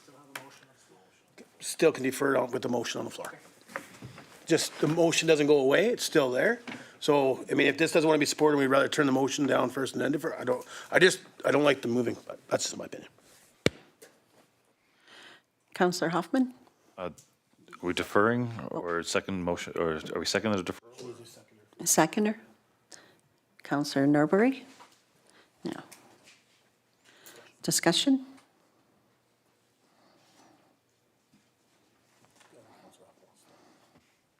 Thank you, Chair. I don't have a problem with deferral, but I just want to clarify, A, I think needs to remain there, and G does not. The reason I'd say that is I do not want 5+ parcels being bought and not immediately have a plan for development with a 2-year window. If we need to extend, I'm fine with it. But if people are buying, for lack of a better term, wholesale land, that I don't want that sitting, so I don't think A should be moved anywhere. If you want to include a similar clause in minor as well, I'm fine with that. And my major concern with G is it be used as a workaround for development. That somebody has a large lot and they'll just buy a second lot that's closer nearby and go, okay, they're consolidated, and now we have found a workaround for it. That's just what I'm reading in these clauses here. So I'm going to vote to confirm the deferral, but as far as 4.5 goes, I think A needs to stay and I think G needs to go, and whatever you want to come up with for 5, I will discuss then. I mean, there's enough going on here. Thank you. Councillor Julik. I just wanted to say, I just wanted to make sure I hear what Councillor Hoffman's saying. I feel very similar to Mayor Kakauka, that I just think that there's lots here, and I think that Ms. Finnegan said right at the beginning, the outset of this was mostly coming, or I felt that the intent behind it was to get some conversation with council, and I think that we've done that. So I feel like any of the other pieces, if Ms. Finnegan needs some more information before that department goes back, I'd like for her to ask it now. Otherwise, I'm content to just vote for the deferral and wait for it to all get changed up.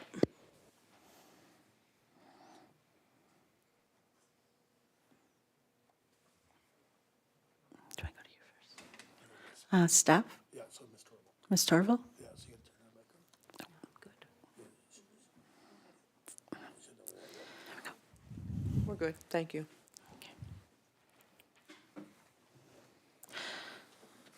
Mayor Kakauka. Oh. Nope, go to Ms. Torval first.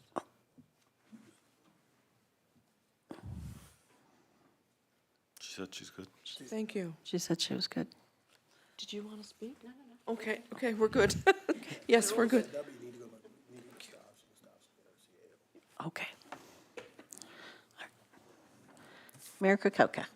Yeah, thank you, Chair. Yeah, just in regards to deferral, I'll just mention a couple of things. This was adopted in March 21st, 2012. And there was only amendments added January 20th of 2020 and April 12th of 2021. It's in the report top page. Those adds, I believe, are all about lot expansion stuff, very minimal amendments to this. I actually think we need to, I'd like to hear back from staff whether we need to set a budgetary amount here to make sure that we are going to do this land sale policy proper, just because it hasn't been dealt with since 2012. And I just don't want to see it come back fast and we're missing stuff. Just my thoughts. If we can just get clarity from staff on that, please. Ms. Torval. Just so that I'm clear, so you're requesting or suggesting that we take the land sale policy back and have a total review done of it? I'm actually asking for staff's input on that, if they think that's viable now that we've started to, the amendments that we've added previously were all about doing a lot of expansions and cleaning that language up a bit. And then when I just because I've heard staff that we should add certain areas or take certain letters out, like G out of the 4.5, but move it under minor and possibly A under minor. Not that I don't trust staff. I mean, sometimes staff doesn't have experience and expertise in all levels, in all areas. If we do have that in staff, 100% I'm okay. I apologize, but I don't, again, it's not my staff. I don't know what their expertise is always at. And if you're comfortable with it, I'm totally comfortable with it. But if staff's not comfortable, I just want to make sure we hear that so the council can debate that after the deferral if it passes. Thank you. I'll ask Ms. Finnegan for her input. Thank you, Council Mayor and Chair. We can definitely take it back for a major review for a consultant. I have mentioned before, we are not planners and developers. In the budget item, there was budget set aside for preparing and getting land and services ready for development and developers, not by council. So this would fall in that remit, and we can certainly take it back and get a consultant to look at it and come back with some fresh information. Thank you. Calling question on the deferral. All in favor? Opposed?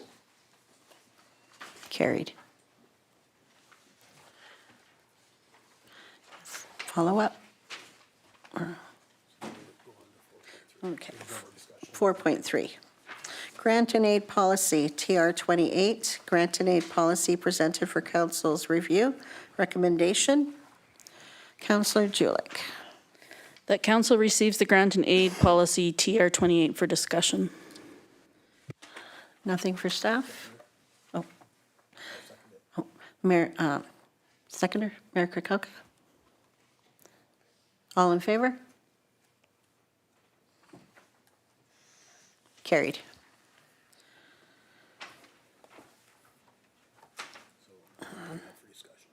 Open for discussion?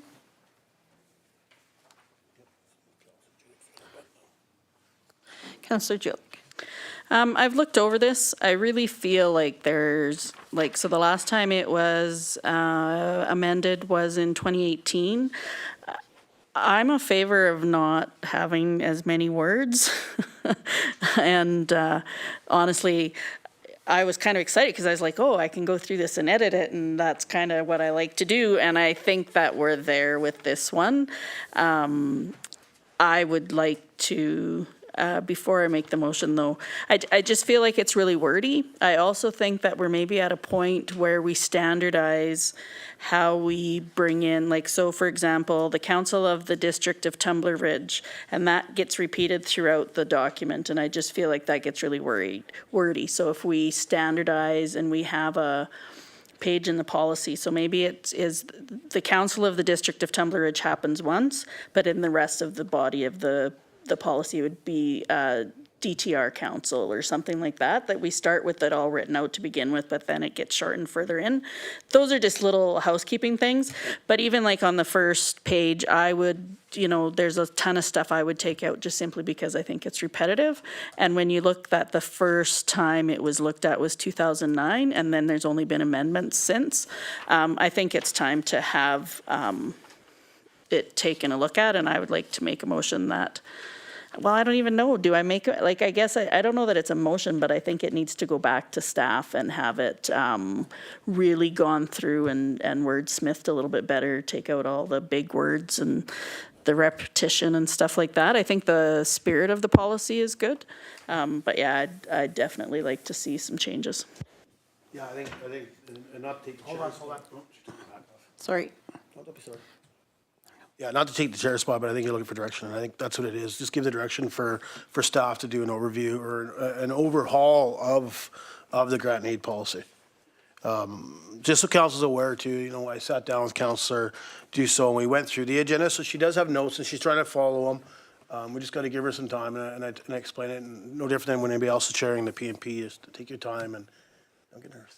It'll be fine. So, but that's the motion I'd make, to send it back to staff. We're looking for an overhaul of it. And then come back. Councillor Julick. Oh, Councillor Hoffman. Thank you. I actually am just wondering how much this policy gets used directing to staff and how many of those are repeat. If we're only having 8 or so applications a year, I don't know if we really need a rewrite, especially if the same 7 or 8 people are doing it every year. But that's all I'm thinking is just want to be sure that this is worth the time. If the same people are running it, they're familiar with it, they probably don't even read the opening and they go straight to filling out the form.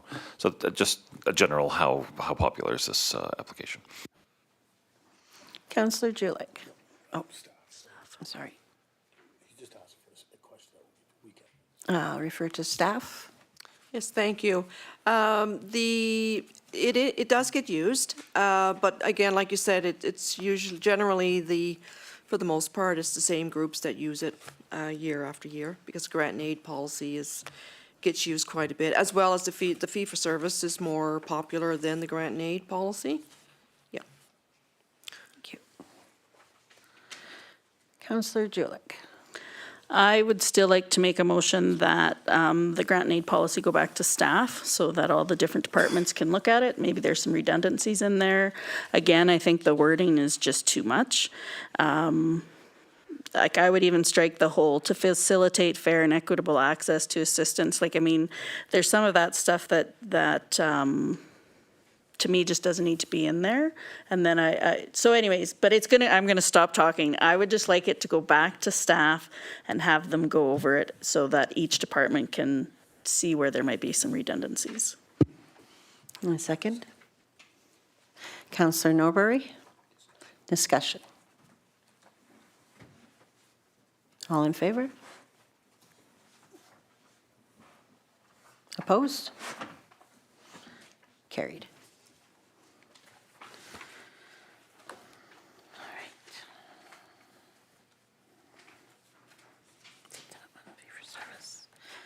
right. 4.4, fee-for-service policy, TR40, fee-for-service policy presented for council's review. Recommendation, Councillor Julik. That council receives the fee-for-service policy TR40 for discussion. Nothing for staff. Seconder? Councillor Noxano? All in favor? Opposed?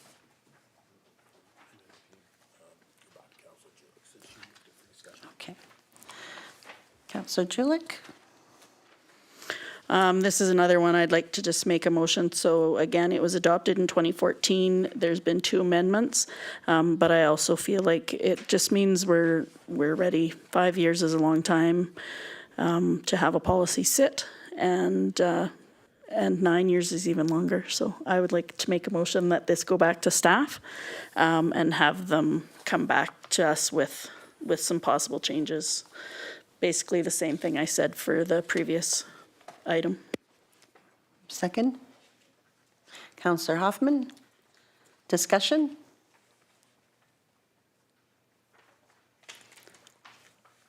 Question, all in favor? Opposed? Carried. Okay. 4.5, Council Remuneration and Expenses Amendment Bylaw Number 724, 2023. Report dated April 11th, 2023 from the Interim CAO, Director of Corporate Services. RE Council Remuneration and Expenses Amendment Bylaw Number 724, 2023. Recommendation. Councillor Julik. Oh, you're not turning on. There we go. That council receives the council remuneration and expenses amendment bylaw number 724, 2023 for discussion. Second. Mayor Kukauka. Discussion. All in favor? Carried.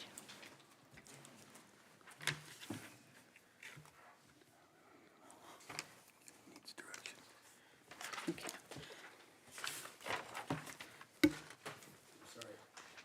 Needs direction. Move for discussion. Council requested that the council remuneration and expense bylaw include VIP all access pass and VIP golf memberships for mayor and council. Changes to the bylaw must be done through the amendment bylaw, and an amendment bylaw is being presented to council for review. Councillor Julik.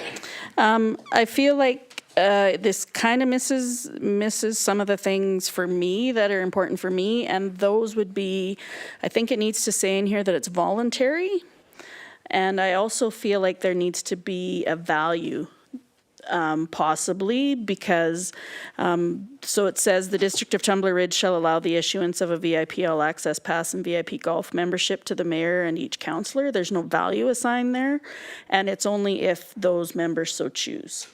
So I think that those pieces need to be added to the bylaw.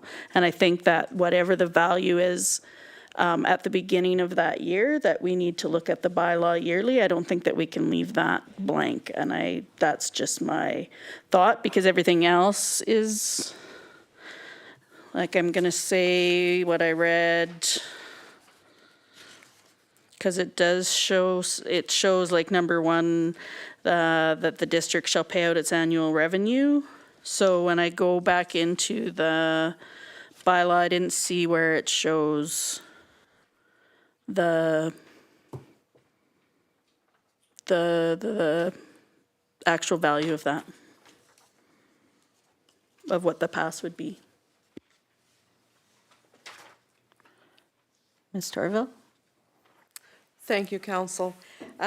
I understand about the value being in there. If we could put in there, as per the fees and charges bylaw, because the fees are set by the fees and charges bylaw, so that's another bylaw. So, but if we put in there, as per fees and charges bylaw and as amended, would that work? Councillor Julick? Yeah, I'm comfortable with that. I would also just like to have my personal comfortability. It also needs to read that it's a voluntary option, that council members may opt out. Mayor Kukoka? Thank you, Chair. I don't have a concern having the bylaw added there, it's fees and charges. The only concern, and maybe we could put an amount there, is it all depends on what pass you pick. Right, so each pass is a different value. So I think when staff mentions this in regards to the fees and service bylaw, I think that makes sense. People can look it up if they wish. And whether it's voluntarily putting a word in there, but I think it's, they have a choice. So, thank you. Councillor Julick? Yeah, I'm okay with however it goes on there. I just would like, and I hear what Mayor Kakaukas, I was going to call you a doctor. Yeah, I'm fine with whatever. I just would like it to be very clear in there. So, I think about, there was some counselors here who said they didn't even know they were going to get paid for this job. So when the remuneration policy goes out to prospective council or somebody's looking that up, that they know that there's different pieces. And maybe that needs to be, so it shows the VIP all access pass so I'm okay with that, but maybe that it's however staff wants to make that in there, as long as people that read it know that staff or council has a choice to whether or not to do this. Because then if you're going to look at a SOFI report and those numbers are different, you'll know why by going back to policy. Mayor Kukoka? Thank you, Chair. And I think it somewhat says that when it says shall allow. It doesn't say you are given, it says shall allow. So to me, it's a choice, shall allow. Maybe they can put it in there, it may be just a bit different wording, Councillor Julick, in that, District Tumbler may choose a VIP all access pass or a VIP golf membership if the mayor or council chooses. And then to me, maybe after that, add that it's added on as a taxable benefit on there, on SOFI. Right, we could add that too. I would think staff would need a motion to make amendments to this.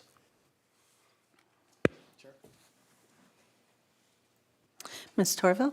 Yes, please.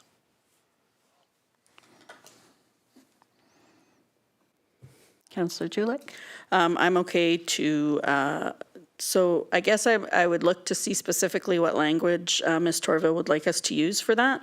My other point would be cell phones or something that I've always been, and I know we discussed this, and I was pretty much ready to just leave it, other than all of a sudden I flipped page 68 and it says specifically the mayor shall be supplied with a cell phone.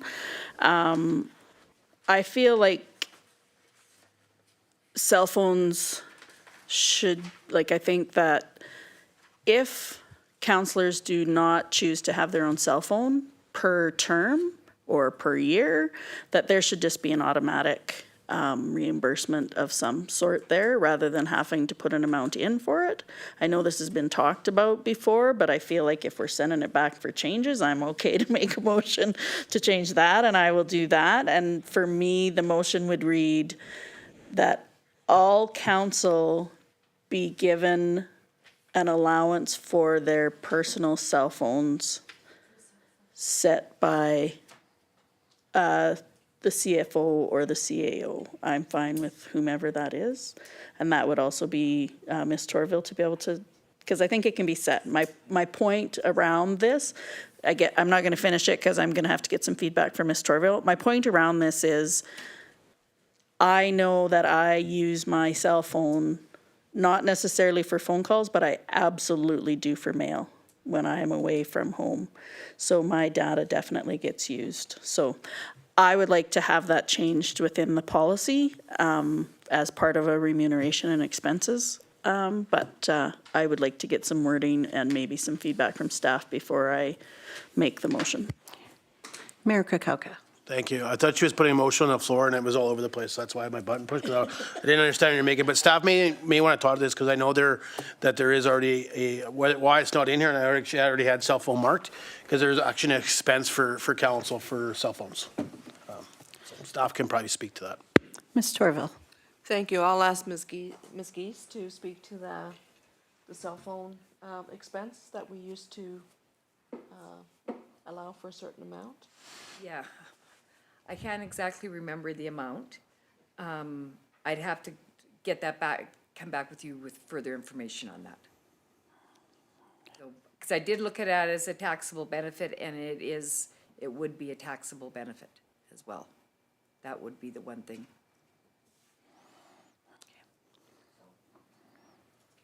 That is something to consider, I guess, because it would become a taxable benefit. Councillor Julie. I guess I would like that part to just maybe be investigated while we're looking at the changes in this policy anyways. I would question that it would be a benefit because they would be reimbursing me an expense, and I'm happy to give them a bill if that's what it needs. But I feel like I just don't want to pack 2 cell phones around. Because from what I understand, I have the option to have a cell phone paid for by the district. And so to me, it would be simpler for the district to just give me an expense amount versus supplying me with a phone. Plus, I think it would be cheaper because that would be the option I would look at then, just simply because I spend a lot of time on my phone, particularly emails.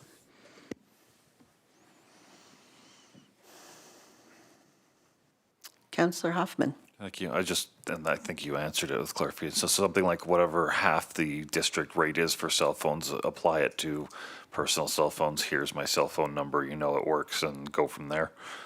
Yeah, and you could do that as policy as well and just have whatever the rate is set by town. Don't need to have a number every time. Yeah, I'd be totally good with that. Councillor Norbury. Thank you, Chair Dussault. So, since Ms. Geese was put on the spot, I'll share my recollection. Our cell phone reimbursement policy was a similar opt-in, opt-out scenario, that if you are incurring extra costs to your cell phone bill, you could get the district to reimburse you for your cell phone plan, which is absolutely reasonable. And I would prefer the opt-in, opt-out scenario because, for myself, my cell phone plan, I've never gone over my data or texting or what have you. So I don't particularly feel the need to ask for that reimbursement, but I can appreciate that other councillors might. But I do believe it should be somewhere in the policy stating that is there because this exact situation now where councillors don't know, and we should know. By the way, if you're using so much data on your phone or you need to up your plan, well then yeah, you shouldn't have to incur that cost. Mayor Krakowka. Thank you, Chair. Yeah, and I agree, Councillor Norbury. I was going to bring it up that it was an opt-in or opt-out because I know myself it was out there. I don't remember it, and that's fine that staff doesn't have the information, but it was opt-in or opt-out. I guess my question back to staff or even Councillor Julick would be maybe we should make the changes in regards to the VIP all access and or golf. If we want to change the wording there first, and then we defer this policy back to staff. And that way it gives staff time to get the information and have it added to the policy in regards to the opt-in or opt-out for cell phone use for council. I do know once I'm sorry. Staff, sorry. Ms. Torval? Oh, Ms. Thank you. Torval? I believe Ms. Geese has something more to add. Sorry about that. Thank you. I do know when we guys gave you the options, I had no one opt in. Everybody opted out. It was not in there to everybody. It was not in their best interest to take advantage of it. So I do know I didn't have one opt in when we did offer it last time. Councillor Julick. Yeah, and I think I would just echo what Councillor Norbury said. Let's just get some clarity from what I recall. And I'm not saying this is all on me. This is not anything to do with staff. What I understood coming on is that I could put in a monthly submission if I so wanted to, or I could have my own phone, and neither one of those are really attractive to me, and I just wondered if it made more sense for us to have the ability, and like Councillor Norbury said, it could be an opt-in or opt-out. I just feel like it would be a cost saving to the district if people were allowed to just use their current phone rather than get a whole new cell phone, because I think that plan would be a little bit more. But it's also something that I'm playing a guessing game and making up a story on. So I don't think we made a motion on the changes for the VIP golf. And so like I'm comfortable just asking for this to go back to staff. Make a motion for this to go back to staff and have them make the changes as we've discussed here, if that works for Ms. Torville. Second, Mayor Kukoka. Discussion. All in favor? Opposed?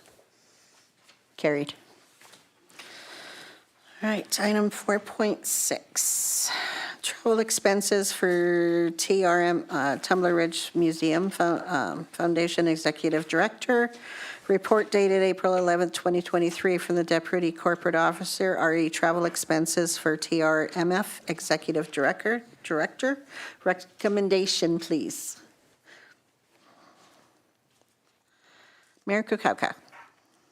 The council receives a report for discussion. Seconder? Councillor Norbury?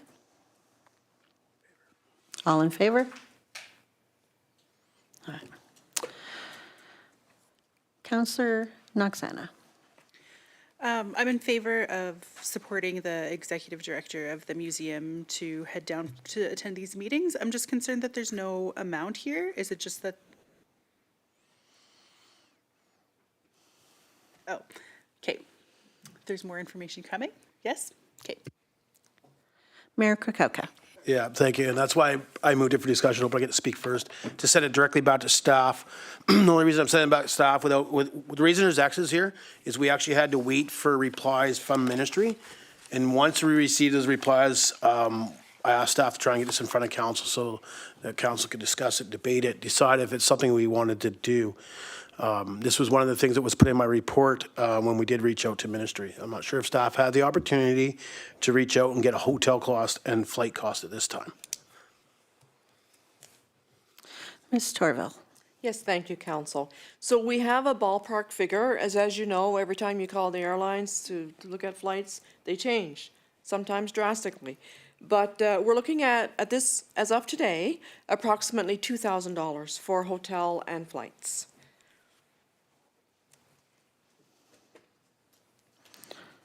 Councillor Julik.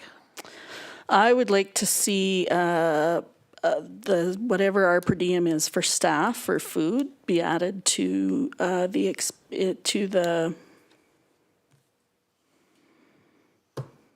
like to see them get paid for food.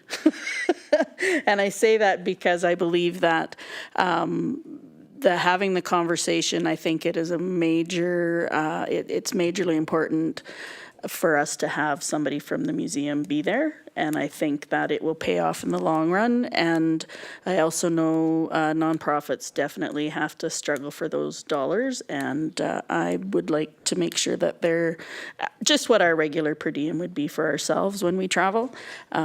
Would like to see that added to the financial budgetary implications. Do I need to make a motion? Mayor Kukoka. Thank you. And the only reason I say not make a motion, so this is one of the discussions in my report that I had with the museum. Understanding where they sit with their budgets, there was chat if we did get a chance to be in front of the tourism minister that we would, we had that discussion and what they thought that their board or their budget could handle. There was concern in regards to flight and hotel. But other than that, all other expenses the museum was willing to take on. So that is the wages of their employee, their food, all that the museum was willing to take on. So again, to me, what they're looking like from council side is to get them there by flight and pay for the one night hotel that would be due to the carryover. They'd have to fly in one night, the meeting the next morning, and then they would fly home or whatever it has you. But that's all that was coming in from the museum, and I think that's all we should be partaking in.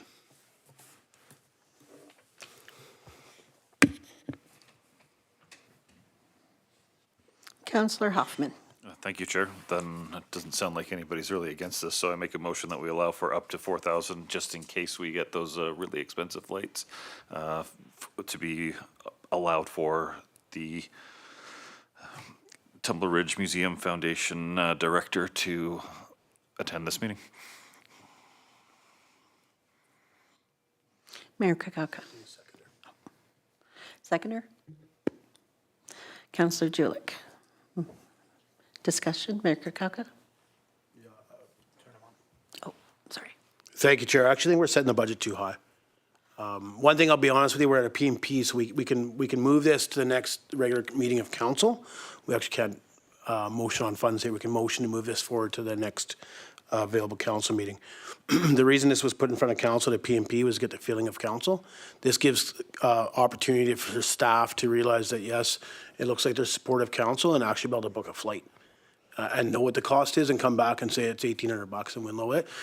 So my apologies, I didn't want to take all the time, and Councillor Hoffman, I seen your light on, that's why I clicked out early. I didn't want to go through it all, so my apologies for putting you out there. But yeah, so at a P&P, we can't approve any funds. We can move this forward to the next regular meeting of council, which council put a motion on the floor to cover the cost of hotel and flight. I want council to be aware, and it sounds like there's good support, and I'll be honest, I think Tumbler Ridge appreciates it, but so does the Tumbler Ridge Museum Foundation. But one of the asks, and it's very open to the minister, is we're looking for some money, a contract, a 3-year contract, in regards to some provincial funding to assist in regards to collections.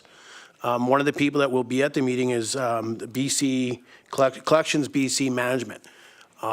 They've been in conversation with our museum already in regards to housing artifacts from Stewart and other communities in BC, the northwest.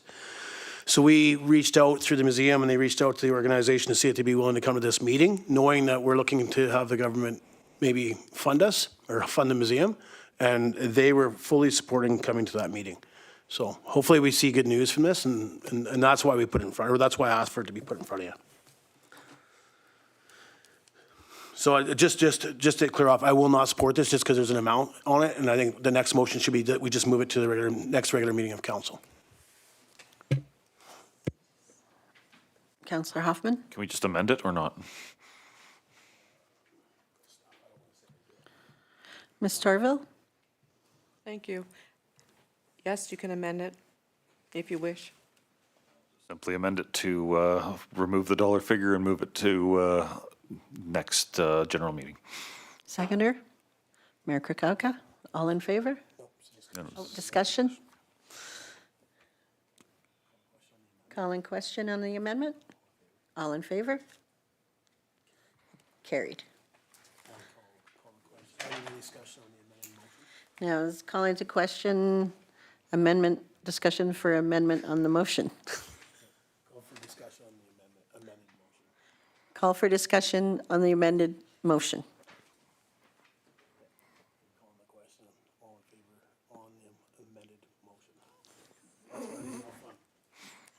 Call into question, all in favor on the amended motion. Carried. All right. 4.7. Dawson Creek and District Hospital Replacement Project Update. Project update from Ashley Panozzo, Community Engagement Liaison Officer, RE Dawson Creek and District Hospital Replacement Project Update.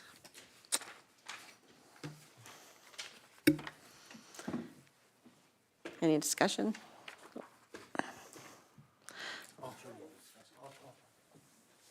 Oh, okay. Councillor Norbury. I'll move for information unless somebody wants to bring it up for discussion. For information? Discussion for information? Seconder? Mayor Kukoka? All in favor? Carried.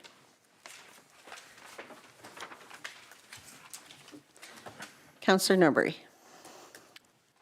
I'll move that the April 11th, 2023 Policies and Parties Committee meeting be adjourned. Seconded? Mayor Kukalka? All in favor? Carried.